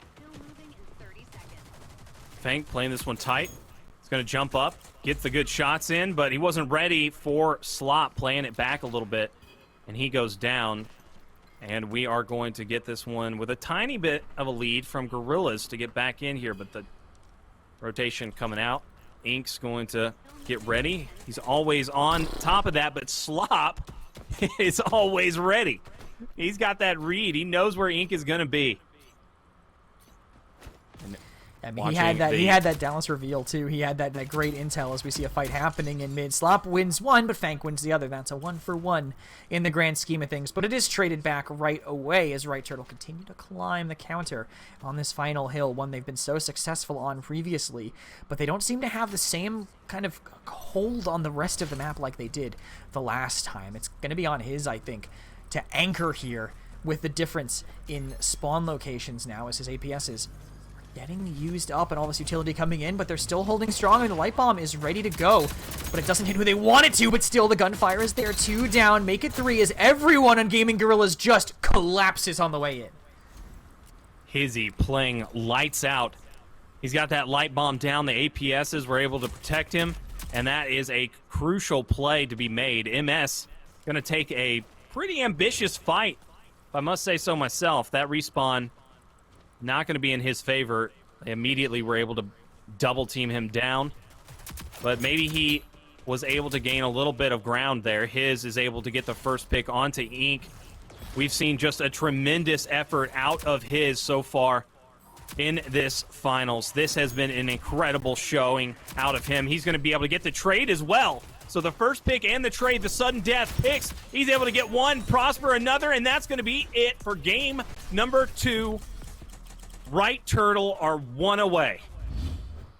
They are right on the cusp, and they are not stopping with the momentum that they had. The way that they are playing is lights out, even as they're turning the lights on with those Mac light bombs that they had. But they're playing so well on there with the anchoring of Hizzy, and then aggressively taking these angles. And you never see, I feel like you never see the members of Gorillas in a fair fight. They're getting surprised on their rotations. They're getting caught with utility out sometimes. They're just getting walked at, and it's working. Yeah, I mean, you got to talk about it, right? We saw the 2-0. We saw the 2-0 in the last match. It was only 2 games ago. I mean, it was not that long ago that we saw Gaming Gorillas take this one over, and what we just witnessed was a switch up here from Right Turtle, putting the Mac on and making it happen. That's exactly the way you got to do it. This was it. Hizzy coming to life, getting that team shot in, getting the necessary elims. They were able to come back big time in that first round, and then it came down to the sudden death again. Just an incredible matchup we have here tonight. If you guys are just tuning in, this could possibly be the last game where we see the two-peat from Right Turtle. They could possibly be the 2-time back-to-back 10Ks. September and October champions. That would be outstanding. And not to mention the storyline behind it. Right Turtle lost Pulsa. He had an injury today, not able to compete. So they get Hizzy in last second, and they still are performing amazing. They were able to take down Justice. First, they lost in the Winners Bracket Finals, but now they're here. They were so good in the last Windward demo. I cannot possibly see them having a hard time right now. This could be it. You know, honestly, the biggest thing I've noticed on these demos, as soon as Right Turtle started banning Trench, they haven't lost a demo. I think that just might have been their secret sauce, honestly. I don't even know if they've banned Trench yet, but we can take a look and see if they have banned Trench. They haven't not lost a single demo since banning Trench. They've just figured it out. It was, again, the way that they got shut down on Breach initially in that first map, I believe. Not Breach, I believe. But still, the way that they got shut down, I think, was the play of the Trench that they had. Now it's banned again. It's up to gaming. It's up to the Gorillas to figure out how they want to actually learn how to play without it, because they have been struggling on almost every demo. They haven't had it. All right, well, those are the bans, Ronin and Trench, and we are getting into the game. It is Windward demo. Once again, we already saw that Right Turtle have Gorilla's number on this map. Are the Gorillas going to be able to fight back? They've done an incredible job so far in this tournament. They've brought it all the way to this last series.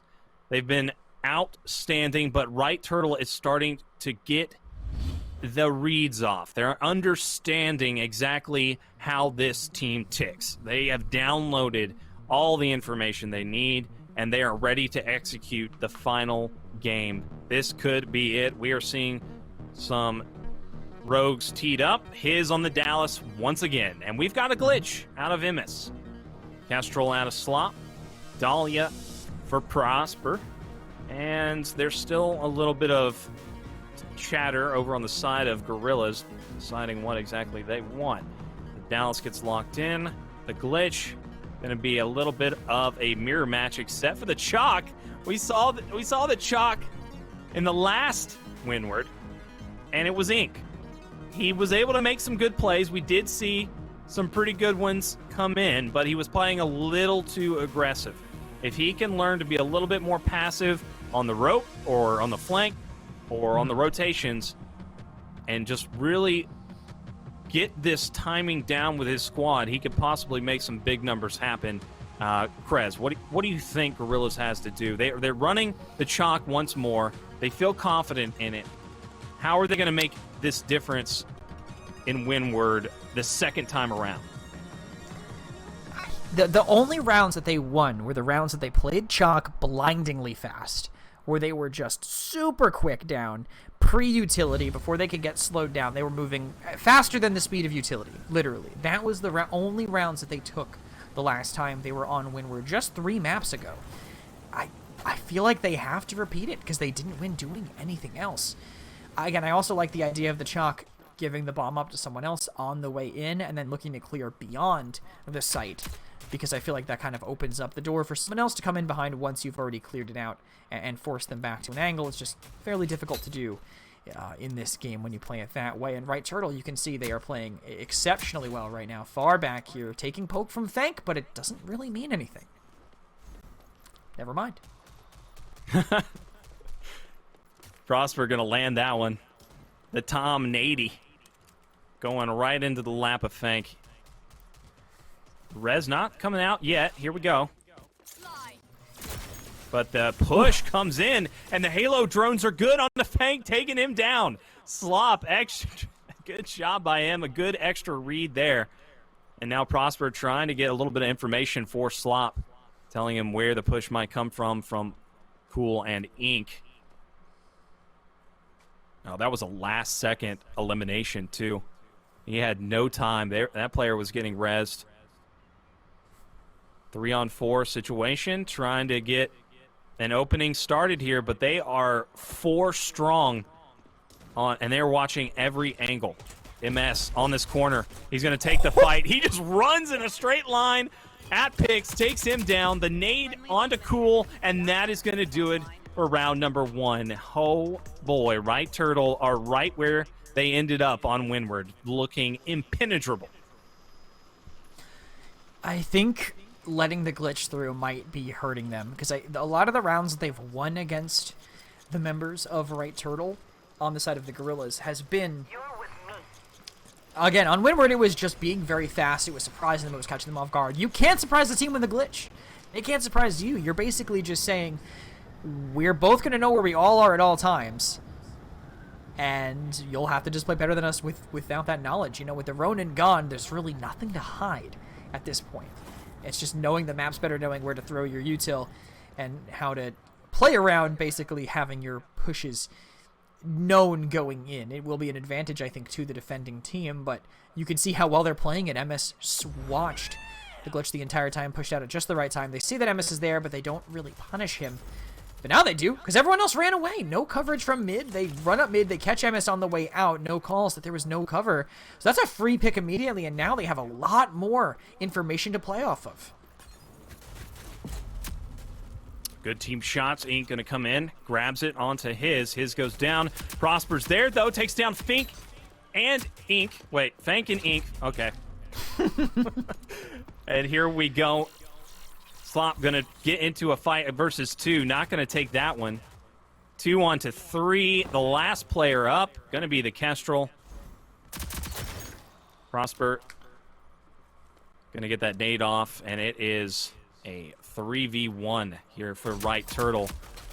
It would be unbelievable being able to make this happen. Slop. It's going to put so one doable. down. And here we go. Playing the time. Kestrel going to come in with the Halo drones and going to bait out that bomb. 2v1.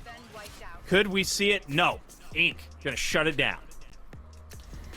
This is one of the more doable rounds I've seen in terms of clutches, purely because he still had his Halo drones up. If those Halos found Cool, if Cool wasn't thinking about them and he was holding forward, that 100% could have been a 1 round for Slop. If those Halos kill Cool, it's a 1v1. That's not the hardest thing in the world to win, especially for a player as seasoned as he is, but not going to happen this time. The first round on the board for the attackers here. They only got rounds on attack last time, if I remember correctly, so see how it can continue on here as they choose their lane of attack. That was a very good play by them last time, spotting out EMS and completely controlling mid. I have a feeling EMS, if he's going to be playing there again, is going to be playing there with a lot more forward positioning from the rest of his team, and you can... hard to tell from this distance, but they do need to be there to support him if he wants to get all that aggressive information.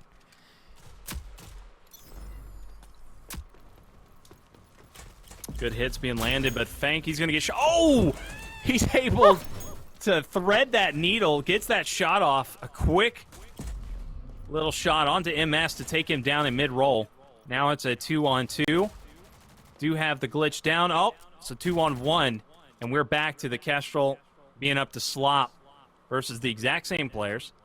The Ink and Cool. Let's see if he's going to be able to win this one out. He was narrowly able to get 1 pick, and the last one was a 3v1, so maybe the 2v1 would be able to be more comfortable for him. Here the bomb is going to go down. Ink just testing out the waters a little bit. Feels safe behind the trash can. Slop still just playing it slow. He is close to these players. Slop, he does get some shots in, but the shots are too good from Cool. Almost good placement. The information comes in. Chalk's going to be ready. Ink is watching him, and there we go. Catches him off guard, takes him down. This just running up mid strategy, I feel like it is eventually going to get punished by Right Turtle, but it's working for now, and any round you can steal away on attack is one you should be happy with. Any round you can take, you should be good with. So if they can keep the strategy up, I think if they can keep winning with it, keep doing it. But I feel like they're just kind of catching out EMS. EMS is just going to have to change his position and choose to gain information off of the absence of information. Go to one side of the map, see who you see, and assume that the others will be somewhere by the other site. Instead of going mid to try to see everything and getting punished, you can already see EMS kind of pivoting left on the drop into the map. So take a wild guess and say he is going to be following that strategy. But Ink with a performance so far here on the chalk. 6 downs for his team in 3 rounds. It's 2 per. That is not bad. EMS close by, though, and is now getting this intel and is in a much safer spot. So got to be feeling a lot better about this as they have the scan going on the other side. Nothing hidden between these two teams now. His going to call out left flank. There's only going to be one. Pix is up at the top trying to sneak through mid. And this is a much different game than what we witnessed before. They are confident in this composition, and they're proving why. Up currently 2-1. It was just a totally different game the last time they matched up on Windward. Here we go. Bomb goes down, and they're able to get out scot-free, so no information through the comms. There was just like no communication what was going on there. Slop had a perfect angle. Could have made something happen. Didn't get any audio either. Not sure why that wasn't better timed. Could have easily taken him down mid-plant. But anyways, here we go. Slop and Prosper able to take down 2.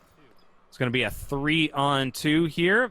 Bomb still down. Prosper going to run in. He is blinded, and oh my God, he's able to hide. Okay. He jumps out though, but Pix wins it with a narrow amount of HP.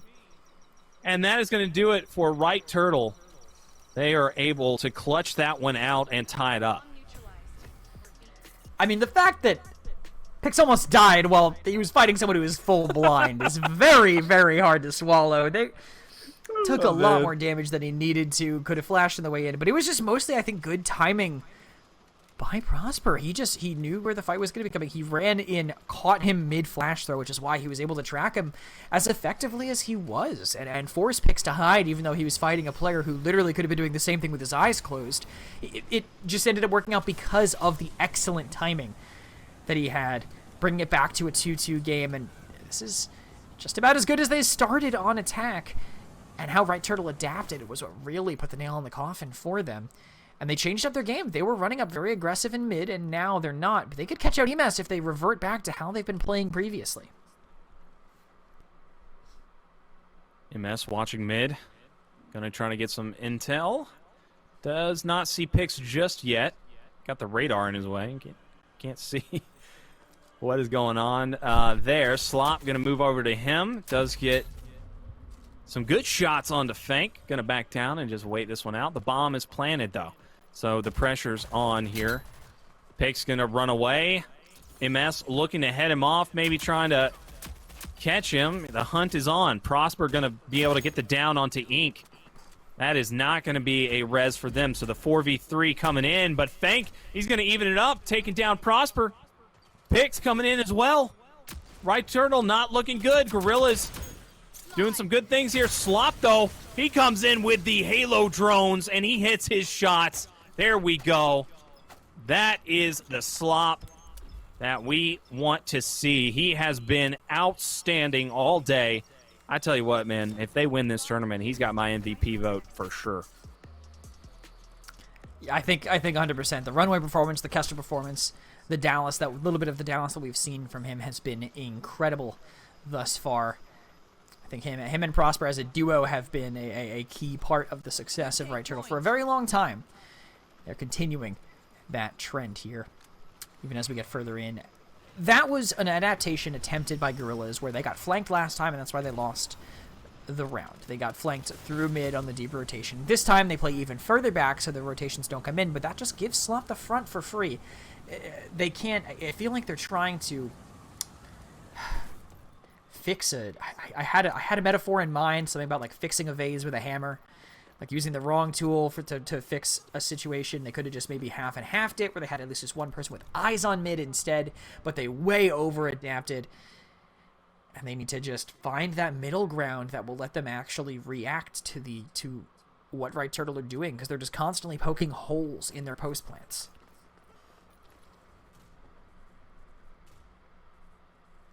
Well, whatever it is, Gorillas are still doing much better than what we witnessed before. They are totally bringing a new strategy to Windward, and it's paying off. Slop going to try to get this one in. He's got the padded steps. Get some great damage in. He's going to keep poking. He's got 3 players in front of him. He's got 2 players down to almost nothing. And he was able to dodge the 3rd player's shot. So Slop just doing it all. Good Lord. MS opens things up. The Halo drones are out. The fight is taken. He backs off. He's able to dodge the flash. He comes in. He's not going to win that one versus the SMG, but that's okay. His team is there, and they take that round very handedly thanks to Slop's proficient play. 3v1, he took 0 damage and did maximum amounts of damage onto 2 players, and then was able to re-engage, uses his drones, and just wins the day. That was fantastic execution from Slop. MS getting the first pick off of the distraction that Slop was making, and then the whole team converged. Beautiful work out of them, and now they're trying to just keep this momentum up. They've already proven that this is their map, this is their game type. It is no better game to be their championship winner. Oh, 100%. They have been so unstoppable on the demolitions, at least since they started banning that trench. See if that continues. Will continue, as I think it will as of now, with how they've been playing this one thus far. They have a bit of a pivot here, though. I think they're trying to... You can see some of them kind of holding back here on B. They expect it to be coming this way, and it is, as we can see. Ink fairly close by. They must have that information as well, and Slop is kind of lurking up in mid. Could be behind them, could cut them off in a moment's notice if he moves up, but I think it's Pix's position that's going to be crucial here behind the members of Right Turtle. If he finds one of those mid players, it will be brutal for him, and I don't know if Slopatopoulos has an idea. But Pix definitely is aware as Slop disengages, rotates away, tries to find a player mid again, but Pix is still just patiently waiting. Yeah, we're watching these angles. These players have the same sight lines, but they're not giving up anything to each other. No peeks being made. They are going to sneak up. The smoke is down. He makes the audio happen and now pops back out. That was perfect out of Ink. That's exactly how you got to do it. If you are a Row Company newcomer, make sure you jot the notes down there, because that was a perfect just fake out with that bomb plant and the smoke combo. Here we go. Pix playing mid. He's not going to be able to get that kill. His is able to secure it, and Right Turtle still going to be able to take these rounds. They're just too darn good on some windward, man. Yeah, they're playing it well. I feel like they had a chance there, though. I called out Pix to be a difference maker, and then he was the last one to show up. Like, he showed up so late comparatively. It made it a lot easier for them to deal with. The fight was already over by the time he rolled in, like, hey guys, what's going on? You know, that gif of Donald Glover walking in with the pizzas, the place is burning. That's how Pix probably felt coming in once the fight was already entirely over. What I miss? Oh, I see we've already lost. I guess I'll just die. He just had to speed it up a little bit. He has the information. He sees it. He's probably hearing at least a little bit of something if Slop starts sprinting, but held off a little bit, waited for the gunfight to break out, and his team just lost it too fast. They didn't hold on. They didn't play for the flank. They just tried to take the fight, tried to make the hero play, and it does not pay off. Looking at the switch-ups here, we don't see the chalk again. That was pretty much the same thing that happened last time. We saw Ink go back to the Dallas. We've got the dual glitch as well. What can we expect with that? Hopefully there is a little bit more going in the favor of Gorillas now that they are coming into this half with a 2-round advantage compared to last time. Last time I don't even think they had a round 1 going into the second half. I believe it was... No, they won the first 2 rounds. No. It's exactly the same. Was it really? Yep, they won the first 2 rounds off of really super aggressive chalk play, and then they didn't. I believe they got shut out, I think, for the rest of it, or at least for the majority, if I remember right. We are seeing we might almost see an absolute exact replay. mirror. Yeah, we might see an absolute replay. Incredible. Gorillas up against the wall right now in this second series of the Grand Finals, looking to make something happen. Right Turtle, the reigning champions, looking to get that 2-peat. Looking pretty promising right now. Fank going to be getting the peak. He takes some massive shots from Prosper's pistol. And they're going to be checking the corners. They're going in hot. They're going to try to put this one down. Checking mid. And there we go. The bomb is going. Oh, it is going to be dropped. MS, he dies. Good team shot from Pix and Ink. That's going to be massive. Halo drones go out. They pick up nothing. Slop jumps on in. not going to be able to get an angle. He knows that two are there, and Ink and Fank able to pick up his. It's going to be a 3-on-2. Cool, able to get the Halo drones off. Ink finishes it off as well. So there we have it. Okay. History does not repeat itself. For once, they look back. You got to learn from your past. You got to learn how to play the defense. You learn to be aggressive, and that's what they did. They had players lurking very far forward on mid. MS tries to spot, but again, even as glitch, it doesn't tell you, oh, he's over here. It's not a direct position. It's just a aura of knowledge that MS gains for them. So he pulls it out, knows that there's people nearby, but he doesn't know if they're passive or if they're behind him. Turns out they're behind him, and the timing that they pushed, along with the players up front kind of baiting, kind of kiting back, it ends up working out. This time because they moved before the gunfight broke out, and the rest of them baited. That was the difference between their flank last time and the flank this time.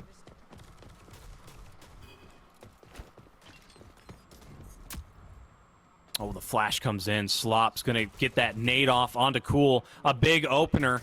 He's also going to down Fank. Slop, wow. You absolute animal. He's coming in, and he is ready for this dub. He wants it. He's going to grab a gun off the floor. Going to check his flank momentarily. Going to get regrouped with his team. And the bomb is going to go down. So 2 players left for Gorillas to make the impossible possible. Good shots being landed. No pick is going to come out. He does get a good headshot off, but that's not going to progress anything. And now we are 6-3. Right Turtle starting to get some things together, starting to understand how to pull this one out and finish it off. Gorillas have a lot more fight in this Windward demo than the last time. Checking out their stats, Ink, that's pretty much expected. 8 and 7 out of him in picks. The reason Ink, primarily what people say that he left Justice for. He loves teaming with picks. And now you see them both being the real performers here in the grand finals. It just really paying off that money move out of Ink. He's feeling good with this Gorillas squad, and they're doing well. There's still a chance here to get back into this one. Mm-hmm. What are they going to have to do, Chris? Not get completely caught off guard by this aggressive push. No defense whatsoever in mid. They might have some intel, but you can see Fank is just he's running. He's bolting. He sees everybody up front. This bomb's getting planted. I'm out. And it's about how they set up their post plan that I think will be crucial here. Here comes Pix on the flank. They see it coming though. MS is already there, and there goes Pix. There was no other engagement really happening, and there is the problem, right? Pix walks out, thinks that area is free. Doesn't seem like he's really checking. And it's already over by the time that he makes it in here. Only 2 players remaining versus 4. Getting overwhelmed. Fank is down. It is all down to Ink, who is, miles and miles away. He's practically in another state at this point. And they will get that finished there. 7-3. Only 1 round remaining for Right Turtle. They are right on the edge. They are potentially about to be the 2nd team ever to get repeat championship wins back to back. As we see this, I'm assuming this is how that round ended. Not with a bang, but with a whimper. It is Right Turtle we are talking about. Like you said, one of only 2 teams to ever get the 2-peat here in Rogue Company in the 10Ks. So they have really earned this. They have gone through it, losing Pulsa, one of their best performers, and still able to make some big things happen. Did a very good job at selecting Hizzy. Hizzy has gone above and beyond what you can expect from a last-minute fourth. Just played outstanding all tournament. And here we go. This could very well be the crowning moment. MS going to be checking the flank. We see the bomb, perfect location to be watched from mid. 3 in the back. Ink and Cool are ready, though. Oh, he's not going to be able to get away. Ink is able to land some good shots on Prosper. Fank is able to get the cleanup with the nade. The 2-on-2 comes in. Fank wins it onto MS. That's going to be massive. Here we go. The 2v1. Slop, last one up. And they know where he is. He's going to play it a little slow. The stim comes in. He's going to try to take this, but it is a 3-on-1 now. Almost impossible. The player has stuck it. It's going to be cool on it. The drone's coming out. They don't hit. Oh, no. He's not able to get the angle just right. That could have really saved the day. Oh, man, this is a great opportunity for Gorillas to get back into this one. Yeah, they have a chance. They have their feet under them. Maybe they can get it rolling from here. Tough with the cash difference, as you can see here. They're really running away with it. Are Prosper and Slop linked together, getting that. Yeah, and cool by comparison. Not a lot of downs, not getting the cash that way, so definitely getting out-economied a little bit here. But they got around. That is something that they can play off of here. As they move out, you can see the Dahlia linked to the Dallas this time because he's the one who's going to be going in to go for that plant. If they do an aggressive plant setup, 2 players holding close. Actually revealed as Ink, so maybe they just run in confident off of that information as Ink gets knocked down to below half HP with Cool close. These bounce nades do connect. It's actually a frag. It finds 2 with Prosper down. He can't go for the res. That is the best thing to happen to Gaming Gorillas, honestly, in the last hour. That they got those 2 right away in that round. But Emis trades one back pretty much immediately. Cool gives up his life to down Emis. They might be able to actually get this res, but it's just Slop in a 1 versus 3. Going to be a 1 versus 4. Even with the Halo drones, I don't think this is very doable for him here. But this is the MVP that we're talking about. This is the tournament. This is the tournament MVP, man. Let's see what he can do. He's about to get triple team. That's what he's about to do. Yeah. He's going to get shut down. 4-on-1. Not going to happen. And we're starting to see a lot more life out of the Gorillas. This reverse sweep? They're close. They're doing better than they did last time. They are clearly learning, but they're one mistake away from this one here. And here's a replay on that nade. 2 players really low. They got stuffed. They knew what was coming there, but forced to stay there as high as his also got put out in the open as well. So worst case for him, not doing amazing on the Dallas, but they are winning thus far here. Only need 1 round. You said that was a stuffed. You could call that a double stuffed. True. Not unlike that horrible sin that is the mega stuffed. That's only if you get 4 people held back there. Nade early damage, a lot of early damage. His is just down. He's just down, and the halos and the damage is in too. They can't get away. MS is just dead already. This is the aggression that we wanted to see. It's well timed. It's moved together. The bomb is down. They can't follow up. They can't even go for this res. Slop sent running with Ink on another angle here. They have to lose the second player. Prosper does get 1 more down. Maybe trying to get another here. Is that a flash? It is. It's cool. Forced to hug the wall there, but Prosper finds another. Slop gets 1. There's no way they're turning this around. In no universe should they be able to turn this around. There's players close by. How much more damage can they do? Prosper and Slop, I think they might be doing it all here with Pix trying to push. His teammates can't save him. No way! That was a complete mess. Complete chaos. They just made it happen. Right Turtle were able to turn that entire fight around. Oh my God. Slop was able to get out. He was flashed.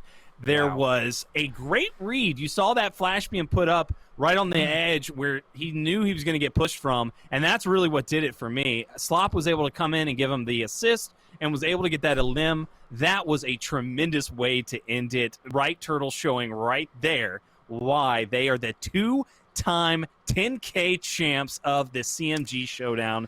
Oh my gosh, bravo to them. Congratulations. Oh my God.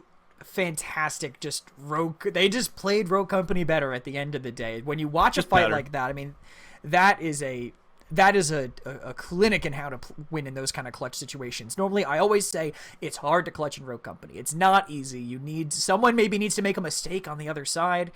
But those are effectively 2 1-on-2s that they win out of great utility usage, out of good angles, good timings. They made it work, and they showed why they are the duo to fear on Right Turtle and why they have pushed themselves to the top once again. Let's see those replays. We just saw an incredible matchup. Oh my gosh, are we about to see both series of replays? There was I'll see it so tomorrow. much action. I mean, this is just unreal. This matchup comes down to the wire. Gorilla's really made it difficult for Right Turtle. I could not believe this entire night has just been unreal. We saw Hizzy. Gotta give some credit to this man. Comes in and shows out as the last second pickup for the day. We couldn't get unfortunate things happen. You run into issues, and that's just a part of life that you got to put up with. But then you're able to deal with the curve, right? The curveball comes in, and you know how to handle it, and that's what Hizzy was all about. He knew that he had a big opportunity here, and he just did exactly what he needed to do. And now he's a champion. Yeah, he really made it work for him, showing up for Right Turtle exactly when it was necessary. I think just struggled at the start of the day. They lost that early set, and then once he clicked, he really clicked for them near the end. And watching these replays, I didn't remember that demolition on Palace. We were practically different people back then, Alex. How things have changed so quickly. And here is that unreal clutch near the end, both of them wielding those SMGs at close range. Even Pix using 2 of his teammates downed as meat shields. It was not enough to overcome. That's like 400 health that Prosper has to burn through, and found the one angle that would have let him get away with it. Right Turtle coming back again. I said I really think it was that it's so hard coming back from that loss initially, that losers bracket reset. If you're in the winners bracket, if you were did an upset to get there in the first place, it is so hard to get that mental reset. Honestly, props to Gorillas for keeping up as much as they did in that last map.